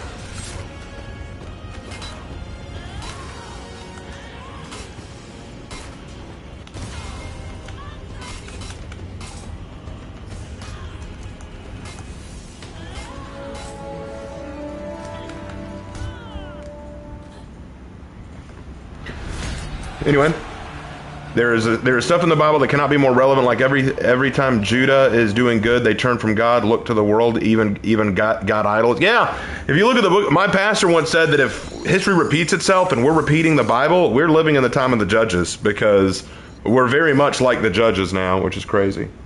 I'm needing to get help overcoming my lust. Can you give me some advice? I think you've asked me about this before, Spark, and I'll be honest, that is something, what I would do is reevaluate your view of lust. And here's what I mean by that. We live in a world today that is obsessed with sex. We live in a world today that is obsessed with sex and sexual desires. That's why when you watch media, like, this is true. Okay, so when I did my One Piece video where I was doing my response video to Jello Apocalypse, I asked, why did he have Nami and Vivi as a lesbian couple? They were never lesbian in the show. And people were saying, oh, come on, they were all over each other in the show. I went back and I rewatched the show recently to see. They hugged like twice. And I'm like, is that it? And we live in this society that's so obsessed with sex that you can't have women or men who are friends or who show affection or kindness or compassion to each other, and people say, oh, they're friends. No, it's got to be they're lovers, because that's the society we live in now. We are so obsessed with sex, we cannot divorce friendship or relationship with sexual relationship. That's why people joke about Sam and Frodo in Lord of the Rings being lovers instead of best friends, because people look at it and go, oh, they've got to be lovers. They've got to be in love with each other. Now, back to the lust thing. That's where a lot of our lustful desire comes from. We look at a world that's obsessed with sex and we say, well, if the world is already obsessed with sex, then my desires are okay by the world's standards. And you know what? You're right. They are, but not by God's standards. And so what you need to do is reevaluate your view of the world and your views of sex. What is sex by God's creation? What does God say about sex? The book of Genesis describes sex as the union of two fleshes. You have a man and a woman, they come together, they have sex, they have a baby. It is God bringing these two together. It is God bringing a holy union together. It is a gift. People, like, I once heard someone say, if sex is wrong, why does it feel so good? And I'm like, I'll tell you why, because it is a gift. God made it so that sex feels wonderful and enjoyable and euphoric. We're supposed to enjoy it. It's supposed to be something we take pleasure in because God made it a gift for us. But now we've warped it into something we just want to do when and how we feel like it, without any repercussions or any control or any thought, really. Like, that's why you have all these situations where people just sleep around all the time. And like, you've heard about these women who get their, like, who say that they have a body count in the triple digits. Is that not disgusting? Like, the fact that you've slept around with over 100 people? Is that not wrong? Do these people have no shame? It's gross. It really is. But that is the society we live in, where we just view everything about sex as, well, what pleasure can I get out of it? There's no relationship. There's no real love. There's just infatuation. There's desire for carnal lust.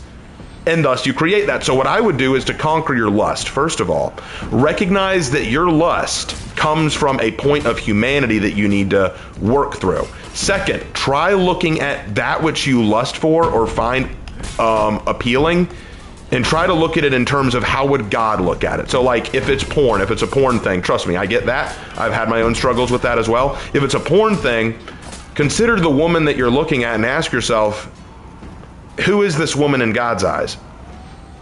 Is she just an object of sexual desire, or is she a woman with a name? Is she a woman with a father? Is she a woman with a brother or sister or mother? Is she a woman who someone loved and cared about deeply and wants their success? When you see people through the eyes of God, it becomes harder to lust after them and harder to hate them. I often pray, God, give me your eyes to see, because I want to see the world the way you do. I want to see the world the way God had created it. Is it always easy? Of course it's not. And the fact is, we're human, and so we're always going to be drawn to lustful things or evil things. We have a sinful heart. We have a desire to do wrong. I talk about this in my Bible study series. We have an appetite for evil. It's true, we do. And people who say, oh, humans are naturally good, they are not. Spend time with a bunch of 2-year-olds up to 5-year-olds. You will see that mankind is greedy, lustful, sinful, debased. Like we have a very debaucherous, debased society, and if left to our own devices, we would frankly destroy ourselves. It is the truth. It's not a pretty truth, but it is the truth. Now, with that said, is there a way to overcome it? The way to overcome it is through Christ. Because if you think that you're going to fully, like one day you're just going to like drop it cold turkey and you're never even going to have a desire again, because keep that in mind, there's a big difference between a desire for evil and an action of evil. Look, here's the thing. There are men and women out there who have a fierce desire for sex, for wrath, for everything out there. But the difference is that a man of God recognizes this desire and goes to God and says, God, I am feeling this desire right now. I'm feeling this want to do wrong, but I know it's wrong. Lord, help me overcome this so that I don't make a huge mistake. That's the difference. See, in today's society, what they would tell you is, dude, you have a desire to sleep with a bunch of people? Go do it, man. Who the heck's going to stop you? Who's going to stop you from doing that? It's what you want, because we live in a society of immediate gratification, immediate pleasure, immediate fulfillment. And so we say, I want this now. I want sexual pleasure now. I want happiness now, and I'm going to get it no matter what. So, but instead God says, no, these things that you crave and desire are not good for you. I want you to come to me so that I can help you work through them. Will you have desires for sin? Of course you will. That's the evil, sinful heart. But the difference is you're going to have a consciousness within you. You're going to have a mind for God that says, hey, you know this isn't right. You know this isn't right. And that's the difference between a man with the Holy Spirit in him and a man who doesn't have the Holy Spirit. A man without the Holy Spirit feels nothing when he looks at porn or steals from someone else or beats up someone that he doesn't like. They feel nothing for it. It doesn't faze them. They don't, because to them it's just, my way is the right way. But a man with a conscience, a man with God working in their heart, a man with the Holy Spirit in their heart knows. They may mess up, they may screw up, but then they realize, I know that this is wrong. So the best, and I know that I've been rambling for a while, but hey, it's what you asked for. Oh, I need to change out that execution. The thing to keep in mind is that, first of all, don't think that you're a bad person because you have these desires. We all do. We all do. We all have evil desires, whether we admit it or not. We all have evil desires. I once met a person that was funny. I said, we all have, so there are times where, I think we all have this moment where we just want to beat someone up. We're so mad at someone, we just want to beat someone or something up. And he tried to say, I've never wanted to beat someone up because I was so mad. Maybe you're just a freak. And I'm like, okay, and you're a liar, which means you're just as bad. Because I guarantee you, we've all had that moment. We've all had that moment where we wanted to do something evil. We wanted to do something we knew was wrong, we knew was not right, but it's what we wanted in the moment.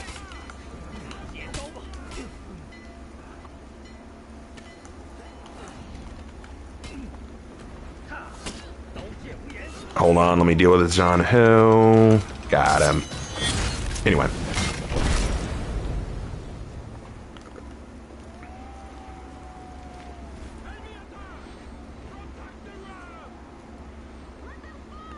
Thanks for having figured to ask someone who had experience in this for advice. Really appreciate it. Hey, dude, I'm happy to say what I can. And I've had people come to me for spiritual advice before, and I'm always honored. But, I'm no replacement for a pastor. I've never been to seminary. I've never taken any tests or classes on how to preach the gospel or how to answer these questions. I have experience, And I've listened to a lot of wiser people than myself. And I've read the Bible since I was a kid. But I still make mistakes, you know. I'm not perfect. I mess up a lot.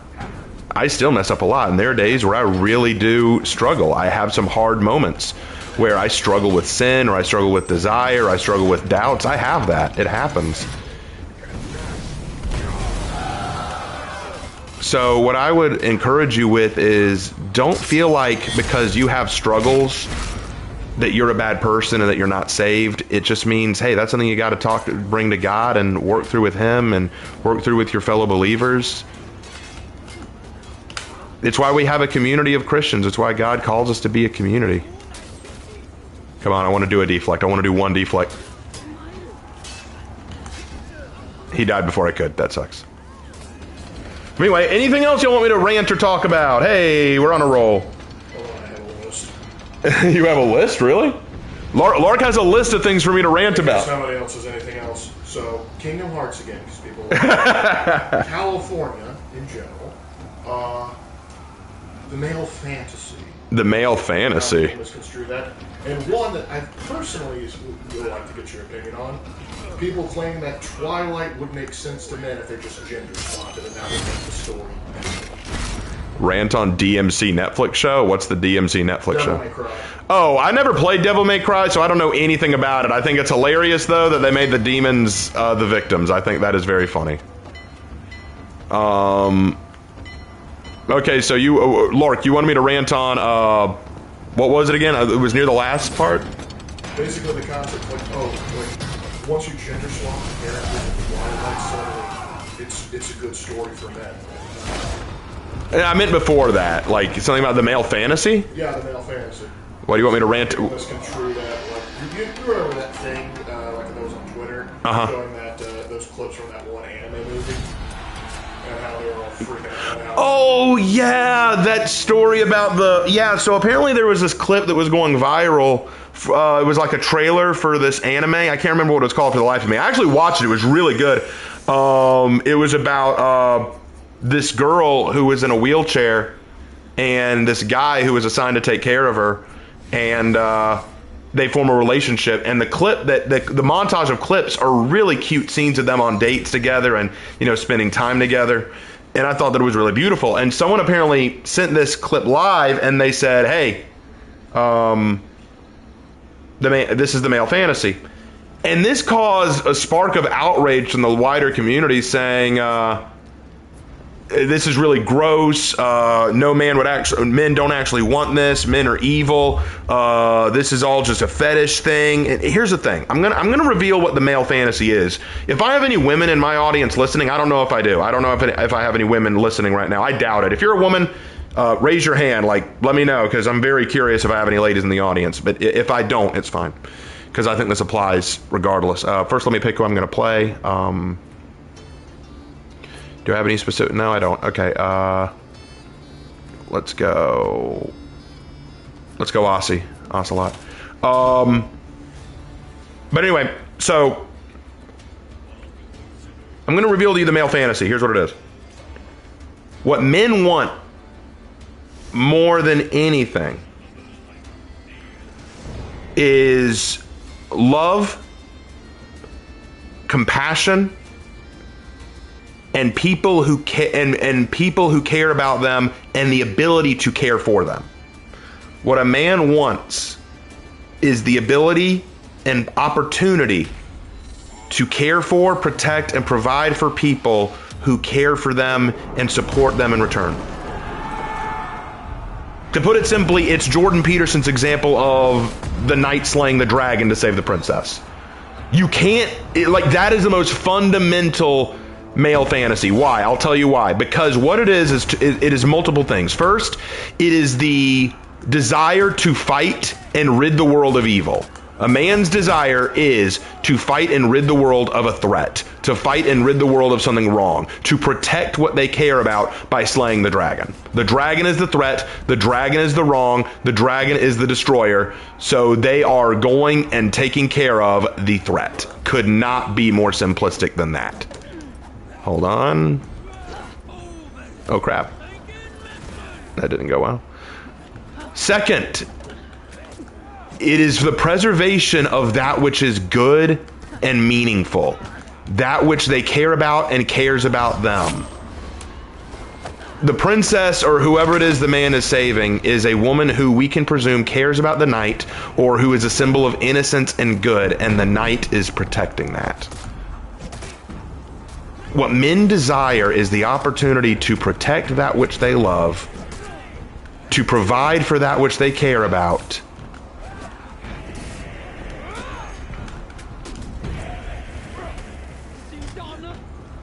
Thanks for not burning me alive. Hold on. Oh, they ran away. Okay. Give me a second, guys. I need to lock in.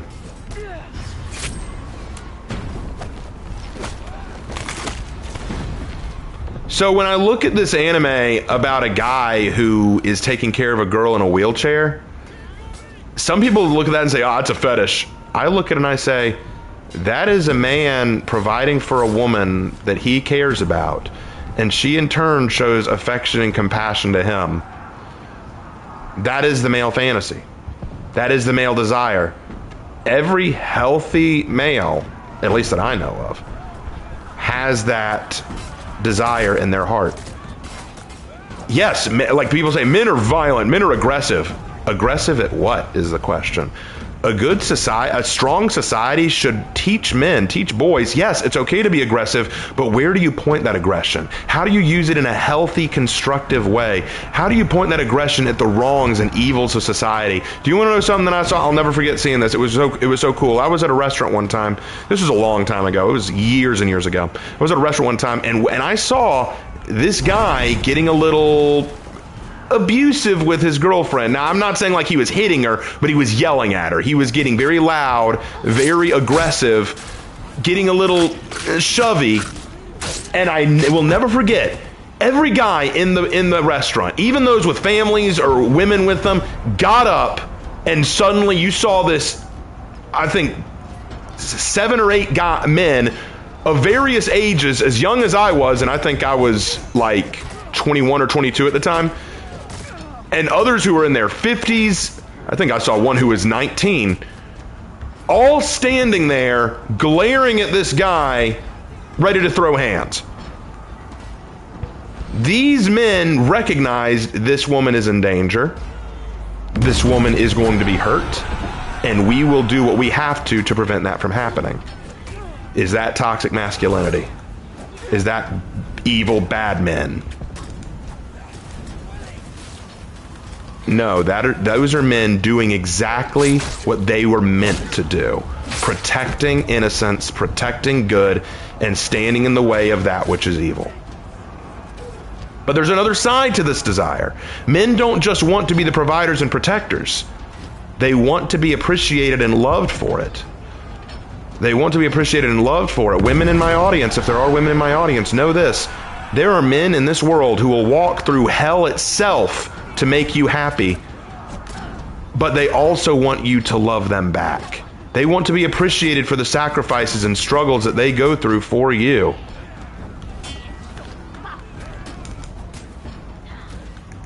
Hold on, gotta...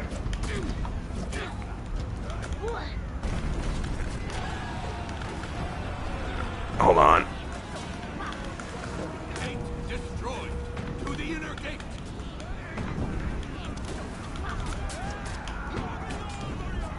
Hold on. Ah, dang it. Anyway, men want to be appreciated. You want to know why we have a whole lot of men in today's society who are aggressive for all the wrong reasons? Because society has taught them that men, you're not good. Men, you're not okay. Your aggression is wrong. Your desire to be around women is wrong. You shouldn't expect women to care about you. You should be taking care of women, but at the same time, women are independent. You're stupid. You're bad for wanting to be a man around women. It comes to a point where men feel discouraged and dejected, and they feel like they can't be men. The male suicide rate, therefore, increases. Male depression is on the rise because you have a bunch of young men who feel like they cannot be men.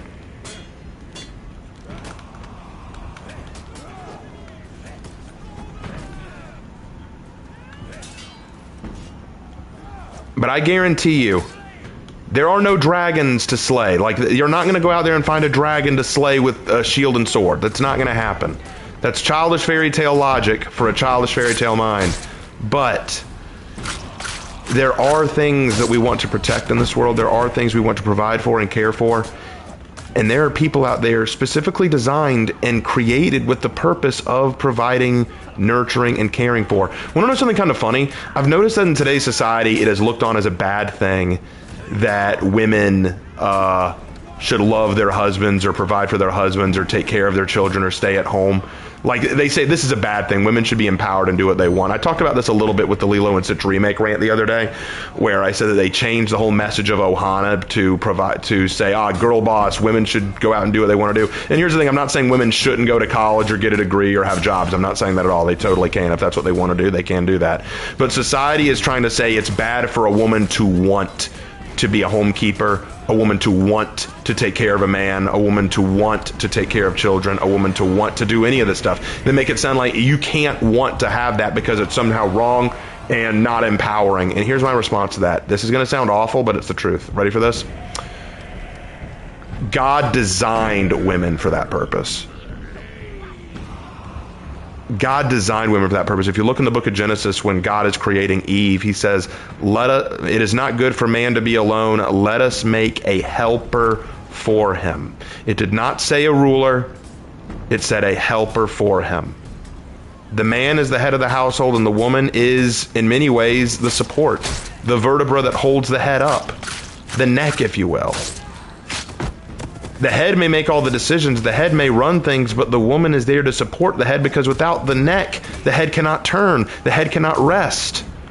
And you might say, well, that's not empowering. Let me let you in on a secret. This may shock you, but a lot of women find meaning and value in supporting their men, raising their children, and taking care of the home. Am I saying that a woman can't have a job or get a degree or go to college? No, they 100% can. But I'm saying that to make the argument that women should not even have the desire to be exactly what they were created to be and specialize in, that's ludicrous. And there are so many women out there who have bought into the lie that society has told them, that the media has told them. You're a girl boss. You're a can-do girl. No man, you don't need no man to tell you what to do. You're so tough, strong, and independent. But here's the shocker, guys. It's all built on lies. The girl bosses you see in movies, the movies have to bend over backwards to make that believable and to make it work. The successful girl CEOs that you see all the time, quite often in real life, successful girl CEOs struggle from stress, depression, and anxiety because they get worked up and aren't able to handle it. Are there exceptions to that rule? Absolutely. There are exceptions to every rule. But because there's an exception to the rule, does that mean that the rule does not exist? And I know that there are people out there who would disagree with me and want to fight me on that point. There are going to be people who are going to say, yeah, well, my aunt or my mom or my grandmom or my sister, blah, blah, blah. Hey, I could say the same thing. My mom went to college. She got a degree. You know what she loved more than that? She loved taking care of us. I have an aunt who went on to become a teacher, but she found her calling by nurturing other people, other children, being their support.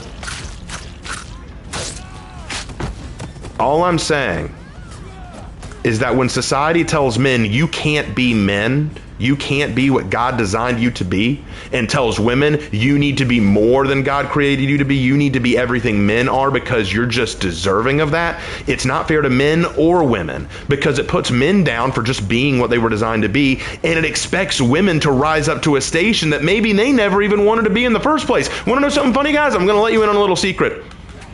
If I was a woman, I would want a boyfriend, I would want a husband, so that I could stay at home and take care of the house and cook and clean for him. Why? Because I don't like going to work every day. I don't like getting up in the morning, groaning as I make my way to a job that drives me crazy, dealing with kids that push me off the deep end. I sometimes wish, you know what? I can handle cooking and cleaning. I can handle that. I like cooking. I like cleaning. I could do that. And maybe that's just me. Maybe that's just my personal opinion on that. Maybe that's just my personal perspective on that. But it baffles me when I see a woman say, you shouldn't want to be a housekeeper. You shouldn't want to stay at home. Why not? That sounds goated to me. That sounds like the way to go.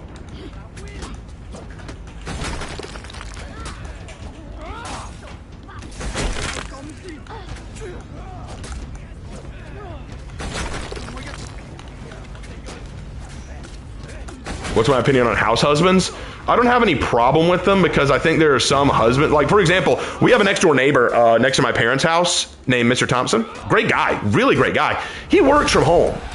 He works from home. His job requires him to work from home, so he's very much a house husband because he spends all day at home. So I don't think there's a problem with that. And I don't think there's a problem with a woman who earns more than a man. I don't think that's an issue at all either. I don't see an issue with that. My issue is society trying to push expectations on men and women to be something that they shouldn't ever have to be. There's this subtle expectation that I see pushed on men and women from society that says men have to be less masculine, less manly. They have to put aside their instincts to protect and serve and provide. They need to become simps. They need to become more emotional. They need to become more laid back and pulled back. Whereas women, you need to be the go-getters. You need to be the breadwinners. You need to be the conquering heroes, because girl power, bro. And to all that I say this. If a woman wants to be a CEO or a doctor or any of those things, let her.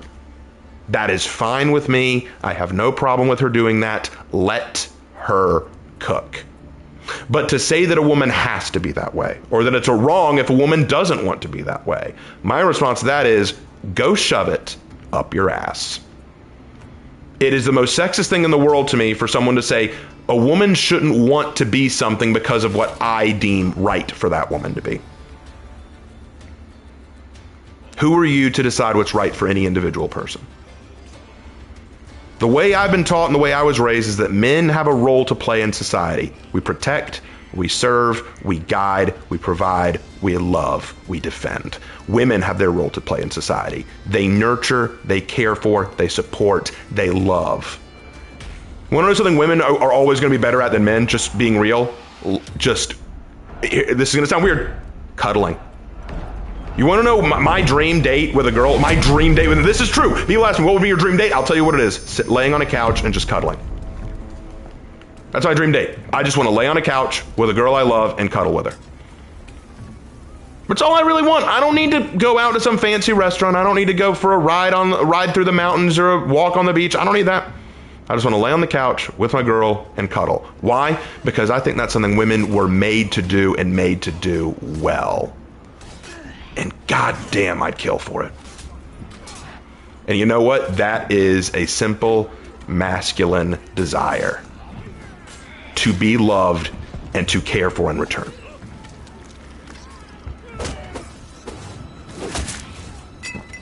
That's the way I look at it. So when people talk about the male fantasy, you know that meme where this girl says, this is what guys want, this is what guys want, because this just plays into the male fantasy. You know what I'm talking about? You know that meme? I think you've all seen that meme. I laugh at it every time, because I'm like, this woman clearly doesn't know the first thing about men. You want to know why men love violent video games and violent movies and stuff like that? Want to know why? Because quite often in those violent video games or violent movies, the man is fighting for something important to them. Ever notice that? Like, even if you want to go to something like Doomslayer, which everyone loves, everyone makes the joke that Doomslayer is fighting for his pet bunny. And I know that that's kind of a running gag. But think about it. A person who's willing to fight and die for something they care about and love, it's a pretty masculine trait. And I think it's a trait that a lot of women would value. I mean, I'm not a woman, I wouldn't know, but that's just my assumption.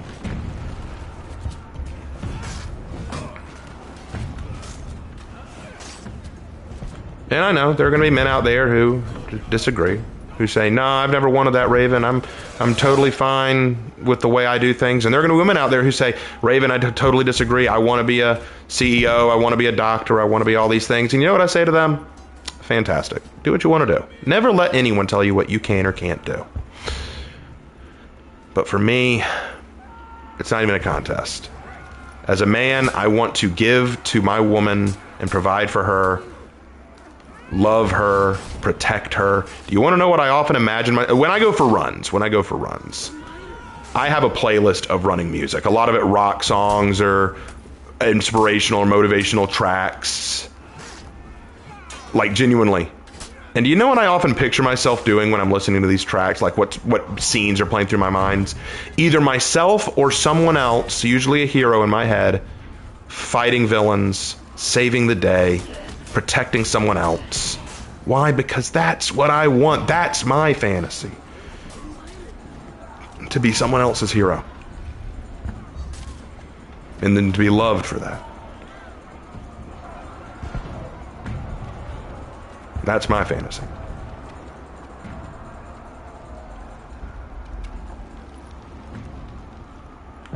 But there you go. That is my talk about the male fantasy. That was a longer one than I expected, wasn't it? Oh, there you go. There you go. My friends dislike Christianity. It's difficult to be friends with them when they refuse and hate on something that shapes my life because it doesn't fit their life because society hates them for who they are. It is difficult. We live in a world where Christianity is demonized and hated. And so it is not always easy being a follower of Christ. But we were told that was the case.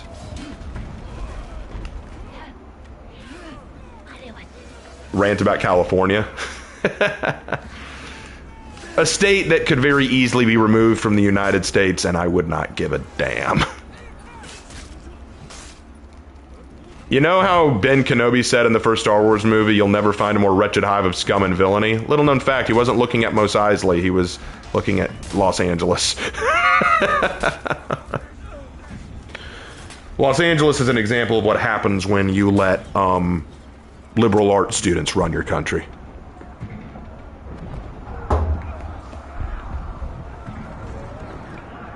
The reality is that when you look at California as a state, and look at what it used to be, it actually used to be something pretty respectable. There was a time where I think California was a very respectable state with a lot to be proud of. Especially in its early, like I would say back during the 30s and 40s, maybe 50s. Like those would be times where I'd say, you know, California was a pretty reasonable, fun, nice state to be in. Nowadays, let's be real. There are so many people trying to get out of California. How can you even brag about the state at that point? Like, how do you brag about that? Oh, where are you from? I'm from California. Oh, what are you doing in North Carolina? Escaping California. Yeah, I can understand that. Oh, what are you just talking bad about my state? Yeah, I am. Your state's so awful, you had to get out of it. But what bothers me more than that isn't the Californians who want to get out of their state. I respect that. I understand it. What bothers me is the Californians who want to get out of their state and then go to another state and say, let me bring all the problems that I ran away from here. I got out of California to get away from these problems. Now I'm in a new state where I don't have those problems. Well, let me drag them along with me. That's why I love those signs that say, hey, you coming here from California? That's great, man. Leave your problems back there. California does have some good parts. Oh yeah, every state has its great parts.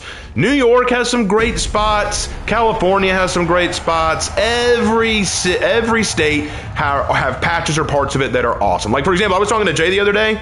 You know where he's from? He's from Delaware.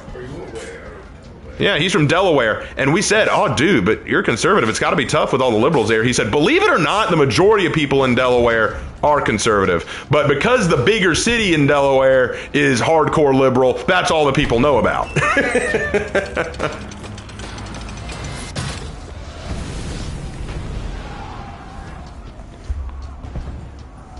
It's kind of crazy, really.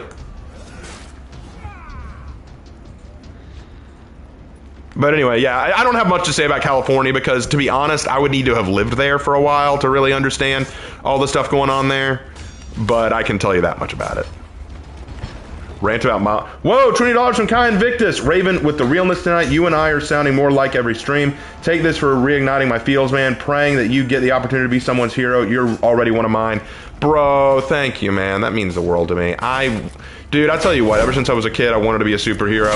When I realized I was never going to get superpowers and be that, I've tried to be heroes in other ways. And if I've been a hero to any of you guys over the course of my YouTube career, that is phenomenal. But thank you so much for the $20. It means the world, man.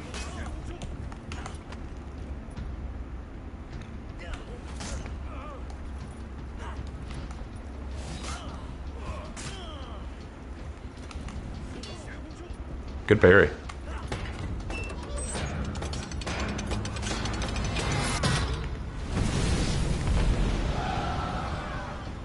But yeah, thank you so much for the 20, man. I really appreciate it. Raven, would you say who would you say Spider-Man's main villain is? Green Goblin.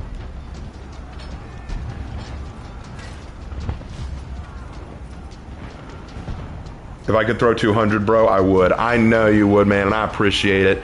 Hey, I mean, if you ever do, I'd love it, but you never have to feel like you need to break the bank for me, man. And that's what I say to all of you. Your donations are always super appreciated, and I love it when you drop money on me. It means so much because it really helps the channel out, especially after I had to make this big PC purchase, which really hurt the bank account, let me be real. But anytime you guys give back to the channel or support me, it means the world. So thank you all so much for doing that.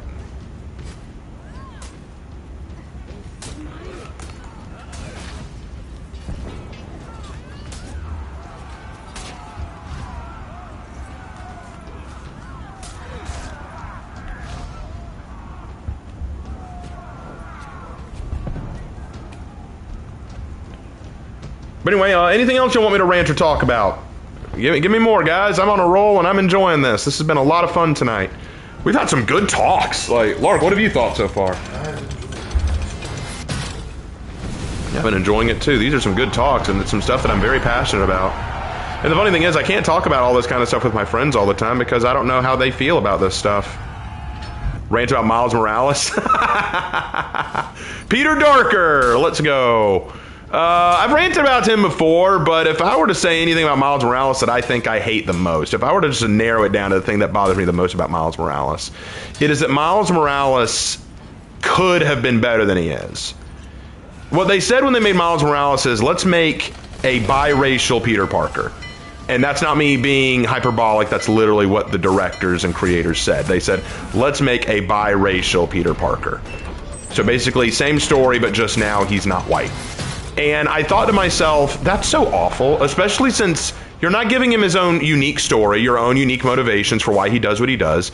You're not even giving him his own unique power set. He has all of Peter's powers, but they just added on to it by giving him electrical powers, which I think is really effing stupid. I used to think that was his suit, right? I used to think, oh, the electrical powers is his suit? No, it's just another one of his powers as a Spider-Man. Really? That's so stupid.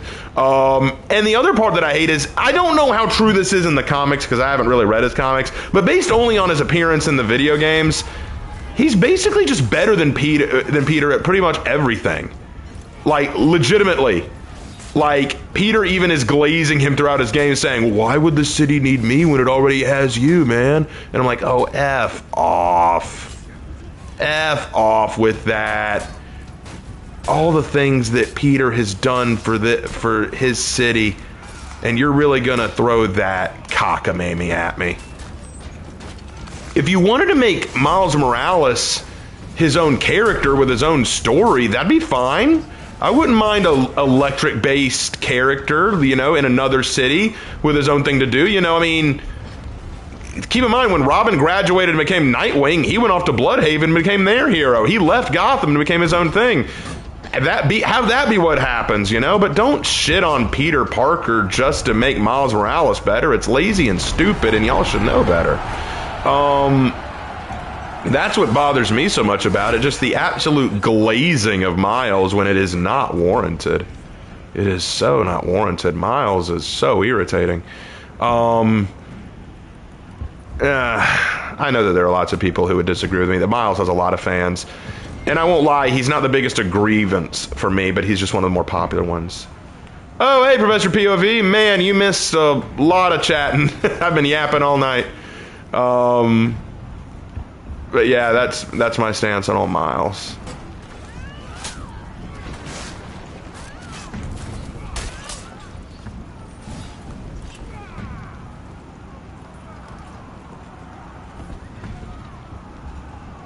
They combined Spidey and Static Shock to make Miles. Actually, that's always a point that I've always kind of said. Static Shock was awesome. Why couldn't we get a video game about him?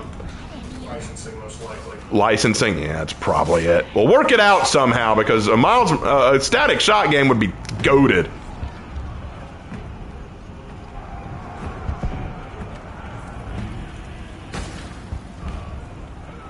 Miles works a lot better when he's in his own thing, like the Spider-Verse movies. I'll be real. Hate me for this if y'all like. I didn't like any of the Spider-Verse movies. I didn't even like the first one. I didn't like any of them. I get it. I know. They're well animated. They're really cool to look at. I didn't like them. I just didn't like them.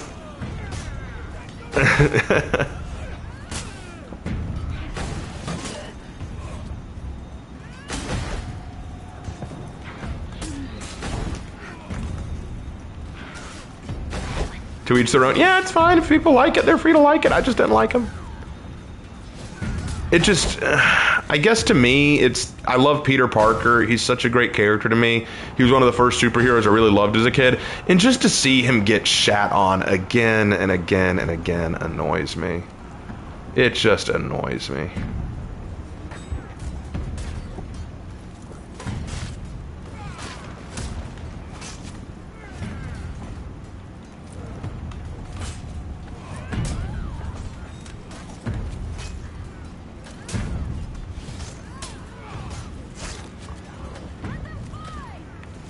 Trust me, Miles is not the person shitting on Peter. That's Paul and MJ.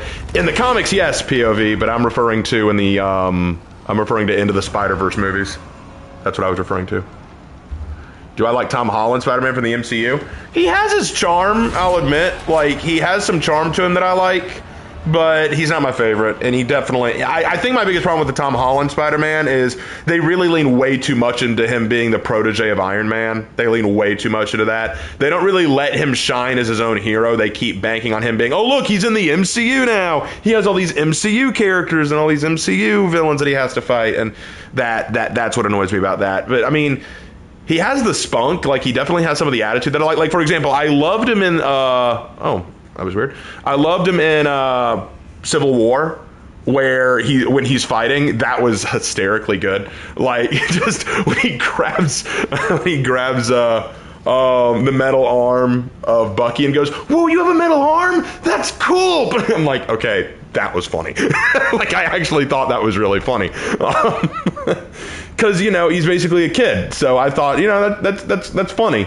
But the problem was when he got his own, standalone movies, most of them were pretty bad because I don't want to say they were bad objectively. I mean, like, I found them bad because my issue with them was all of them had like either Tony Stark or Nick Fury or Doctor Strange or someone from the MCU there to basically hold his hand and remind us, hey, he's connected to the MCU now. And that annoyed me.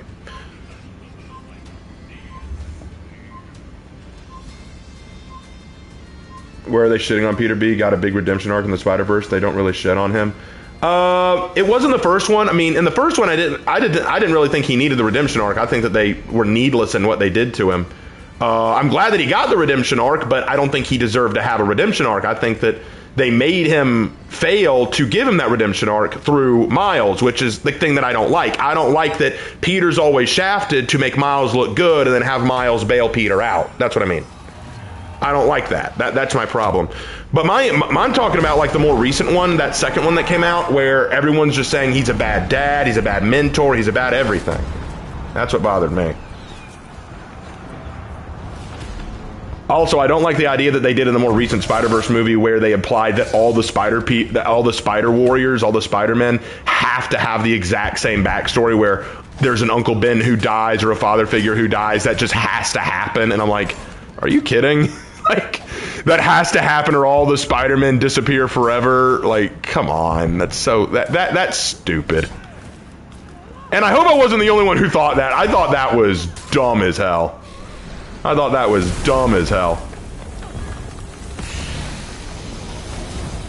What genre of music do you think each genre hero would be into? No idea. No idea. Or like when he took down Ant-Man in his giant form. That was actually funny. $15 Ewant My Bird. Decided to eat in tonight so you can have this instead. Keep doing what you're doing, man. We need more people using this space to point people towards God. Thank you, bro. I really appreciate that. Thank you so much.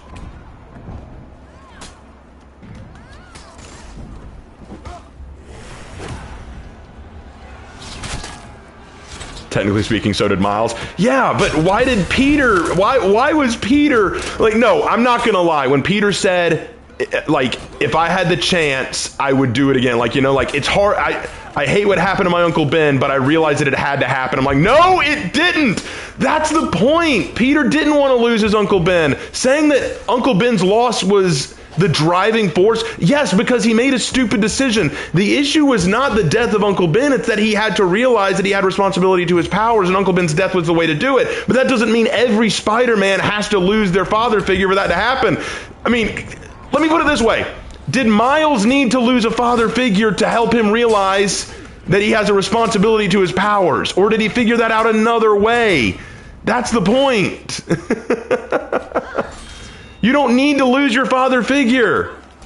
And the fact that Peter would say, you know, I'm all down for this. Like, dude, that scene where he meets all the Spider-Men and they're all agreeing, saying, yeah, man, you gotta lose your dad, man. You gotta lose him. No, you don't.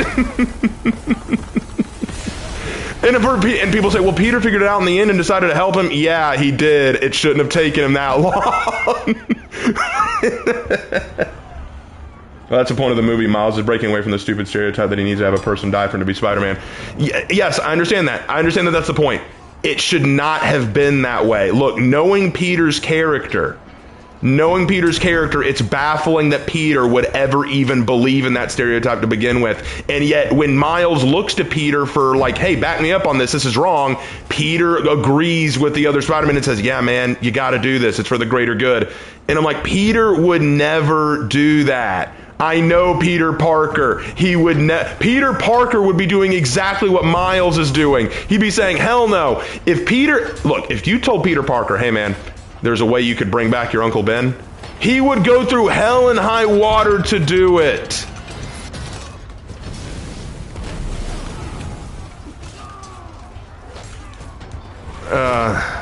Look, that's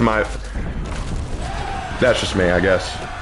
I'll take that L. If everyone disagrees and they think that, you know, and like I'm misunderstanding the situation, that's fine. You can feel that way, but it's the way I've felt about it.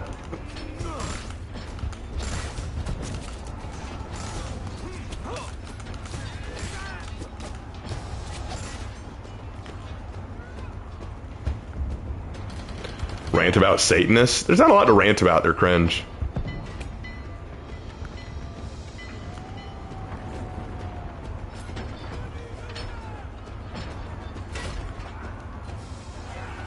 Rant about The Last of Us? I played the first game. It was fine. I didn't touch the second game. Glad I didn't. I don't know anything about the TV show. I didn't watch it. I didn't want to. Do I think Doctor Doom is an anti-hero or a villain? I don't follow Fantastic Four, so I don't know.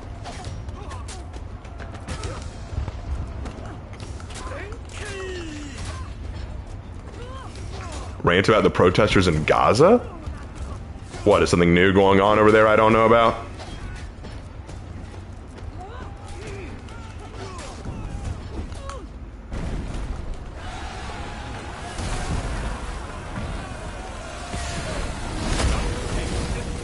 Because, like, every time right now, I don't know anything new that's happening in Gaza. I know that Israel and Iran are back to their same old shit.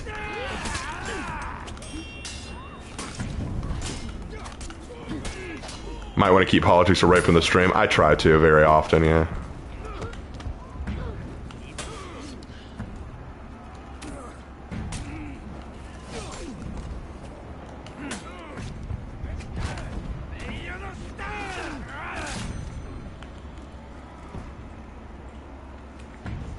They got arrested in Egypt? Oh.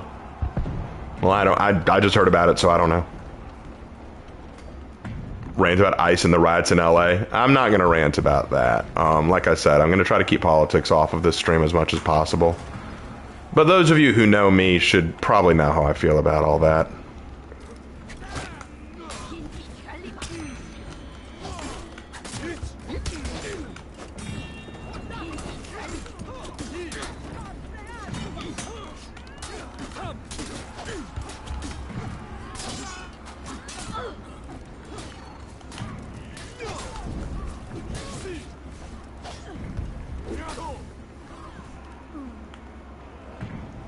almost got all my souls back.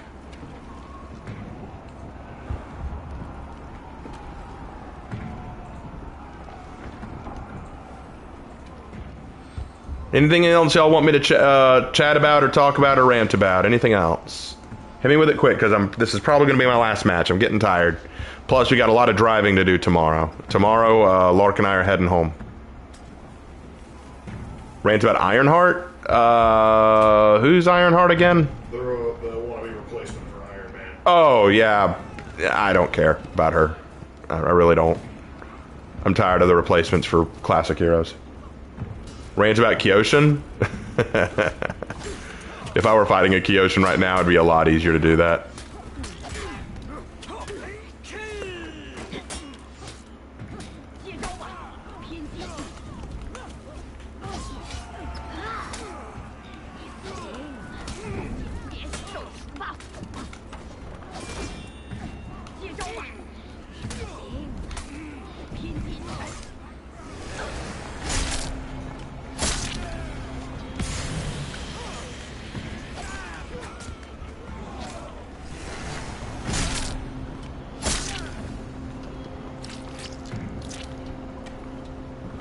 Enough ranting. Can you long talk about something you love and enjoy? Give me an example. Give me an example of something that I can talk about. Like, Lark, you got it. You got that list? Anything on there that you want me to talk about that I love and enjoy? I was on rants, not loving and enjoying. Well, we got into something I love and enjoy with that talk earlier.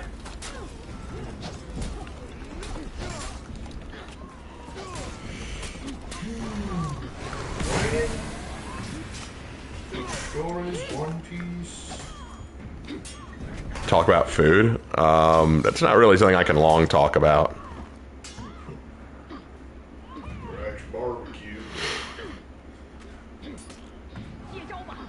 Tell me why you love Sly Cooper so much. It's because of one of the first games I ever played. When I got my PlayStation 2 and I was a kid, Sly Cooper was one of the first games I played, and I just fell in love with the story. It's entertaining, to say the least. It's very fun narratively.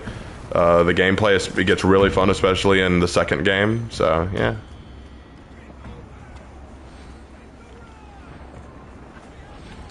So yeah, I mean, I actually, I love Sly Cooper for all those reasons. I think it makes sense.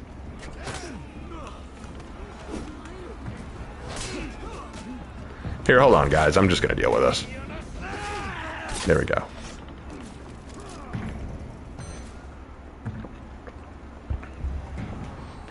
Raven, is Sun Wukong a real figure in Buddhist mythology? Not a real figure. He's made up. He's from a book. He's not actually in Buddhist mythology.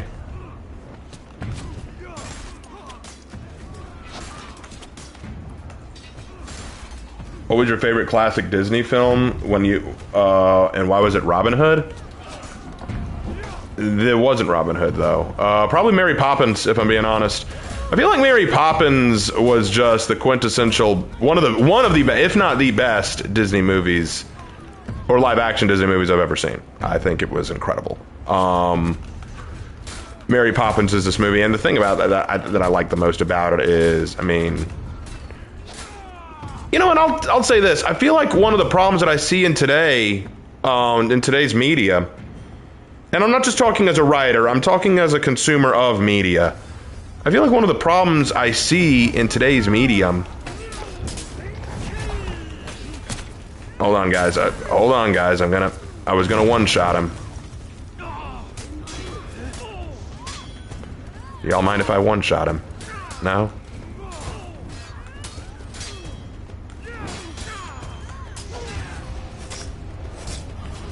All right. Well, anyway.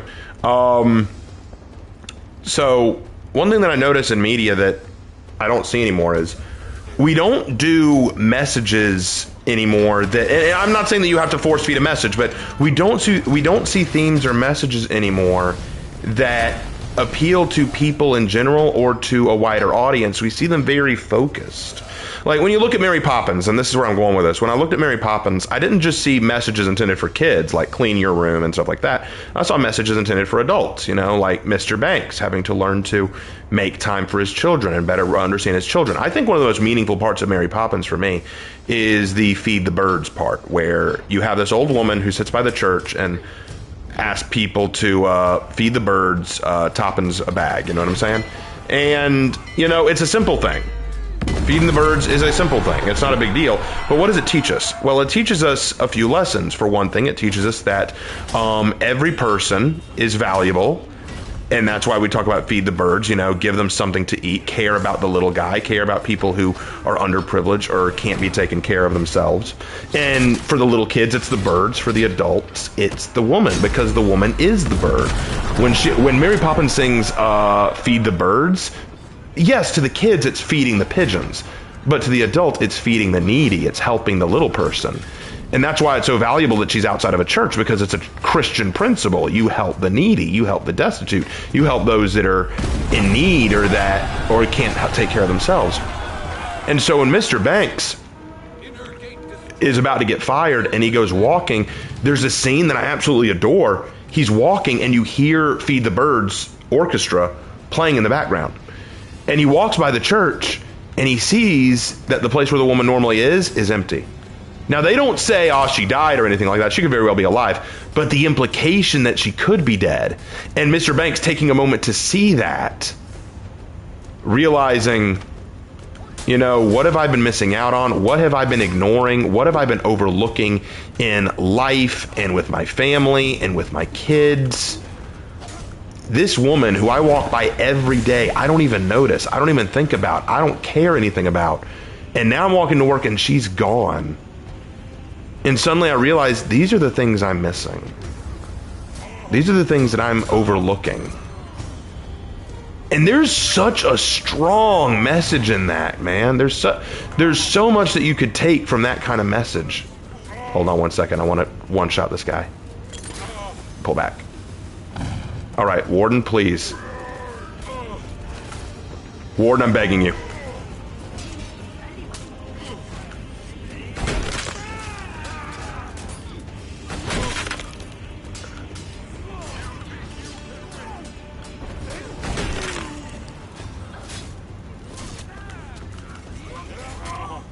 I got this.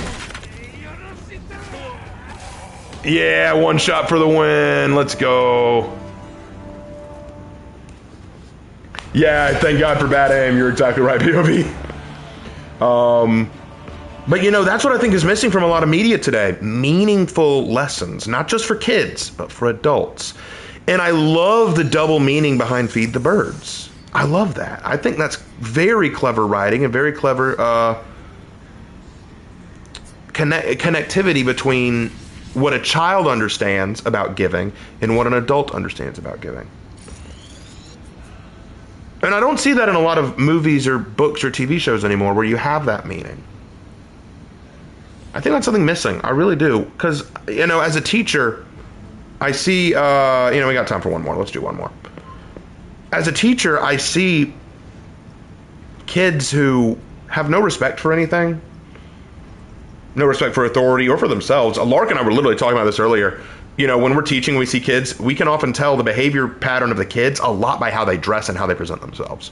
A kid who doesn't fix their hair, dresses slovenly, doesn't really try to look presentable, odds are pretty good they're going to give you a rough time in your class. You know what I'm saying? The odds are pretty good they're going to give you a rough time. Now, is that always the case? No, not always the case, but it's a safe bet more often than not.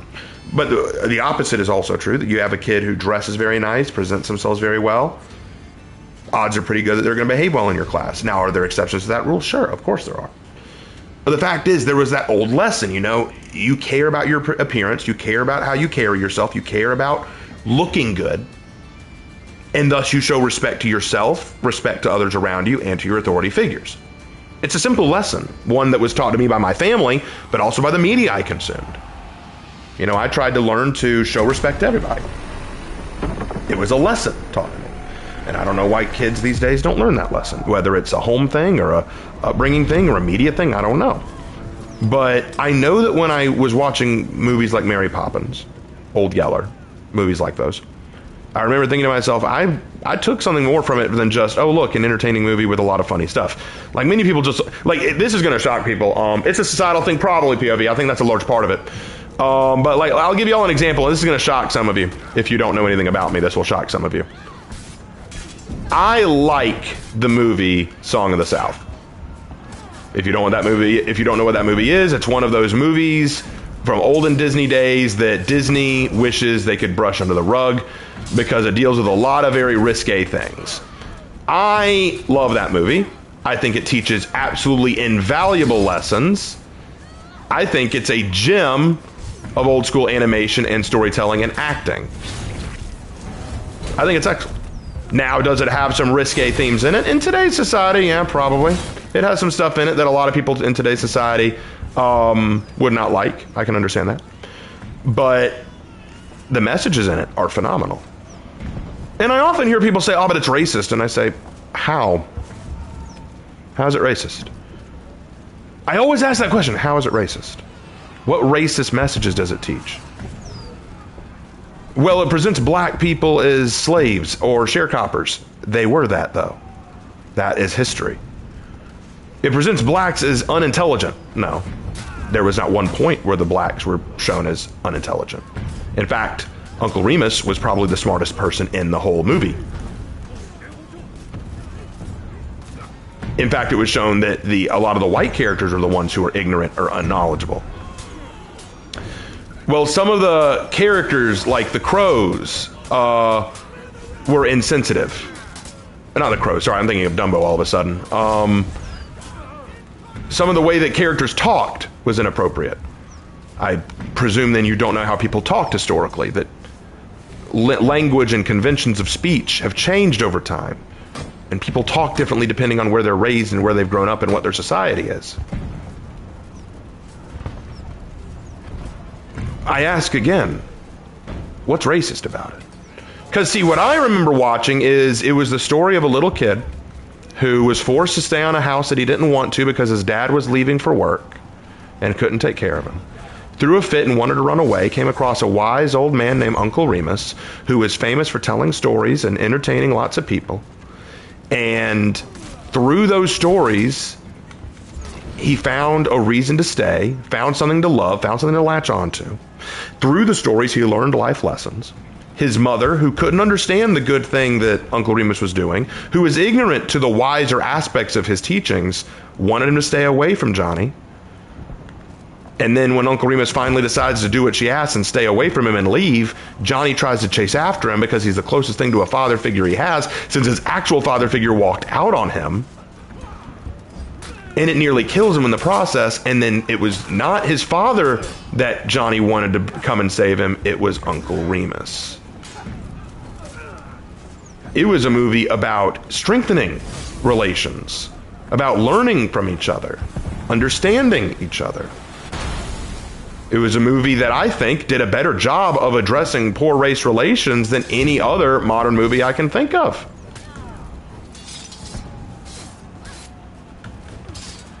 The only racist thing I can think of is because of the time it was released, the man who played Uncle Remus was not allowed into the theater to pick up his award for how he played.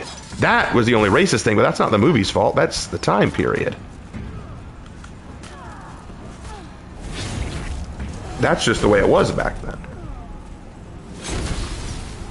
But to say, oh, it's racist, I'm genuinely, how? And I think that's one of the problems we see in society today. We are obsessed with division. We are obsessed with division. Whether you're part of this group or that group, or whether you're the right race or right sex or right identity or right religion, we are so obsessed with codifying ourselves and lumping each other into groups, making sure that we're all organized, that we fail to see anything beyond what's just presented to us. The reason we look at Song of the South and people say it's racist is not because they see genuine racism in it, it's because they have been trained, oh look, blacks presented this way, whites presented this way, clearly wrong. Clearly evil. It was released at this time period, and in this time period blacks were portrayed this way, it's clearly wrong. But when I actually ask you to think and say, how does that make one iota of sense? Very few people can give a real answer.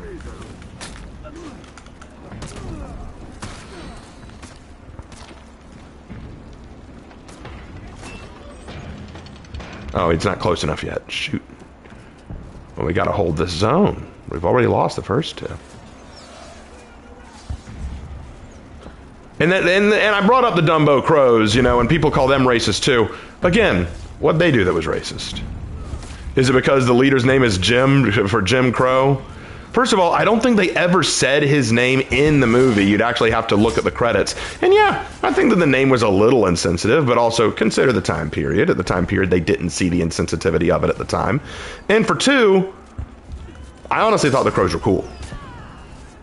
The Crows were the ones who taught Dumbo to fly. The Crows were the ones who actually showed Dumbo what he needed to do. I thought they were cool for that. No one else was willing to give Dumbo a shot. The Crows were. Sure, they had to be guilted a little bit, but that's because they didn't know Dumbo's story and had to be taught, had to be revealed. And I thought it was kind of a clever moment where we can actually turn prejudice and hate and resentment against each other.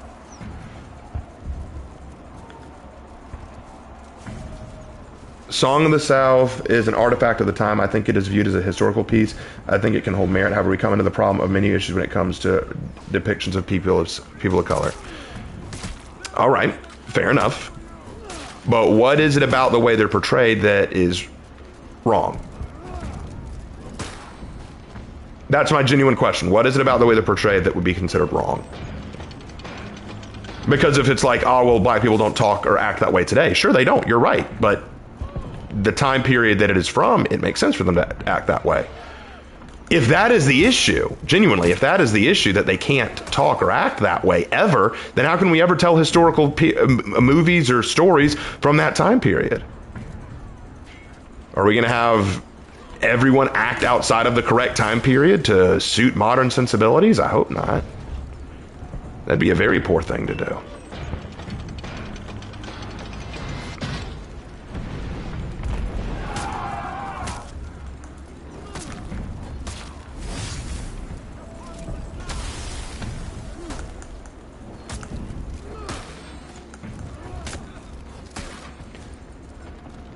It's not about that, it's about how they fit into the story. I relate it much to the manic pixie dream girl stereotype. I don't think I know anything about the manic pixie girl dream girl stereotype. I don't think I know anything about that. It's about how they fit into the story. Where the characters are there to lift up people rather than be their own characters. So because Uncle Remus was a mentor character to Johnny, he was not a character. Okay. All right, well, in that case, I could say the same thing about Ben Kenobi in the first Star Wars movie. He wasn't there to be his own character. He was there to mentor Luke. And Iroh isn't really his own character. He was there to mentor Zuko. Like, our mentor characters now, because they have a role to play within the story, they're not now characters.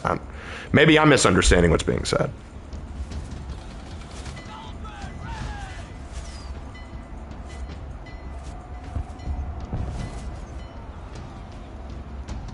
Yoda's not a character because he's a mentor,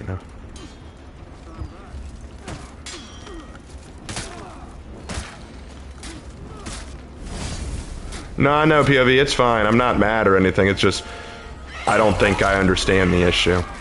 If the issue is that because they made Uncle Remus a mentor and didn't give him much of a character arc, well, they didn't. There are a lot of mentors that in film and books that don't have a lot of character beyond being mentors, and yet they're still beloved. So I do not understand the issue. I really don't.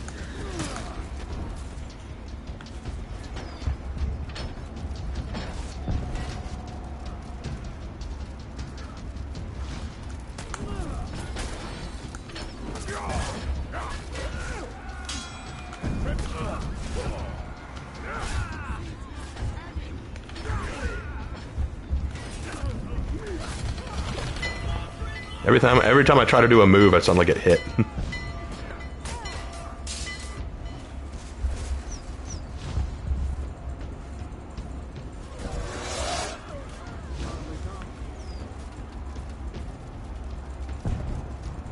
Okay, so if I understand the issue, it's that the character exists to help the main character not be their own character. Okay. I guess I can get behind that to some extent. But again, I think that applies to a lot of mentor characters. Like, again, Iroh. Again, Ben Kenobi. Again, Yoda. All characters that exist who don't serve any function outside of just being the support or mentor character.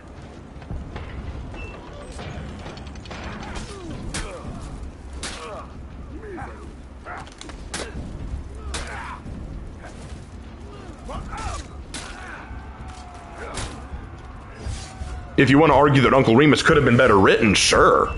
I think it could have been better written. I think we could have had a little bit more of like his backstory, or maybe a little bit more about why he does what he does, why he's the wise storyteller of everybody, why everyone trusts him. I think you could have dived a little bit more deep into that for sure. I think you could have done more, but for what it is, I don't see the racism. That's the issue. For all the hate that Song of the South gets, for all the detestment, for all the people screaming about how it's a bad or racist or evil movie, like, it gets a lot of shit. And my thought is, if the only complaint about it that holds any merit is Uncle Remus wasn't written well and was written more as a mentor character, I'm like, okay, he could have been written better, but I don't see that as racist. I see that as you could have written him better. That's just my perspective.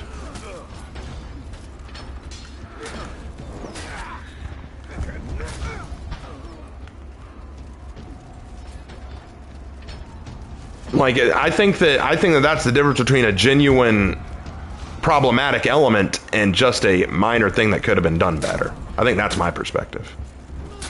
What do I think of Thomas Sowell? Smart guy. Minion, don't ruin my execution. That's not cool. I haven't seen Song of the South. Good movie. Worth watching. Worth watching at least once. If you've ever heard the song Zippity Doo Dah, it comes from that.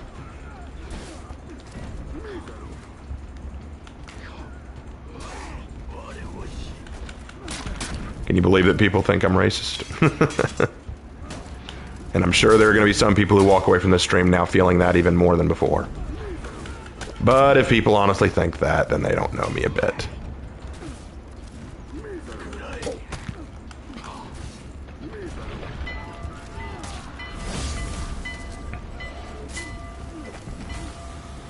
Why do people say Zuko is the best character development? Because he had a genuine character arc, whereas, I mean, that's me, and I shouldn't say that none of the other characters had character arcs. They did, but his was incredibly impactful.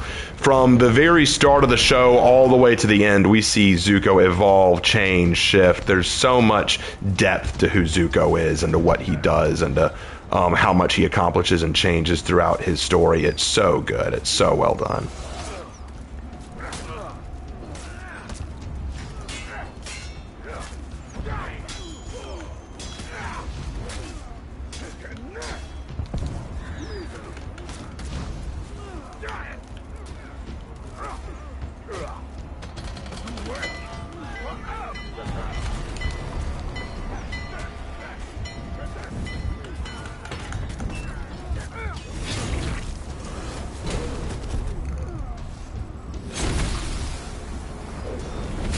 All right, POV. I mean, if you want to, you can. You don't have to, but if you want to.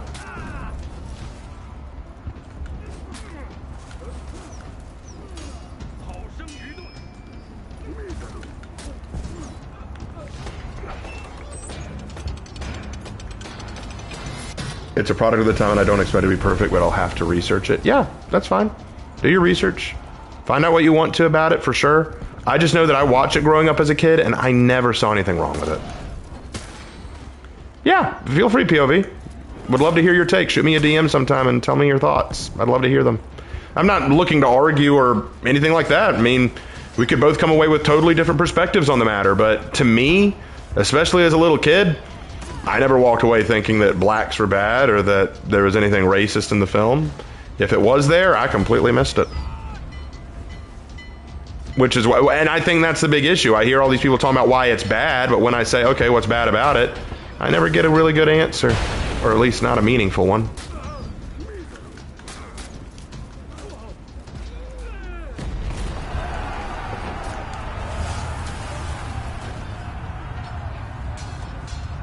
But anyway, if people assume I'm racist for liking that or for any of that nonsense, then I'm not going to change their mind because they've already made their determination. Believe me, I've been called everything under the sun: racist, bigot, sexist, Islamophobe, homophobe, transphobe, hateful, all that stuff. I'm just kind of like, you know what? Call me what you want. Call me what you want. I know me. I know who I am. Good evening, Sir Raven Knight. How is thy summer going? I'm Lord Froguston, the third from the Frog Knight clan. Hey, what's up, Froguston? Glad you're here, dude.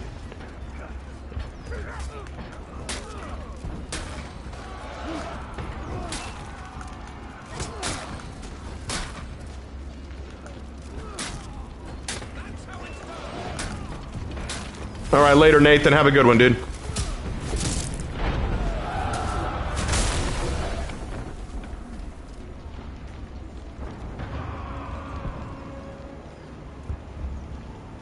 Fleekazoid is all those things, and yet he keeps dropping absolute bangers.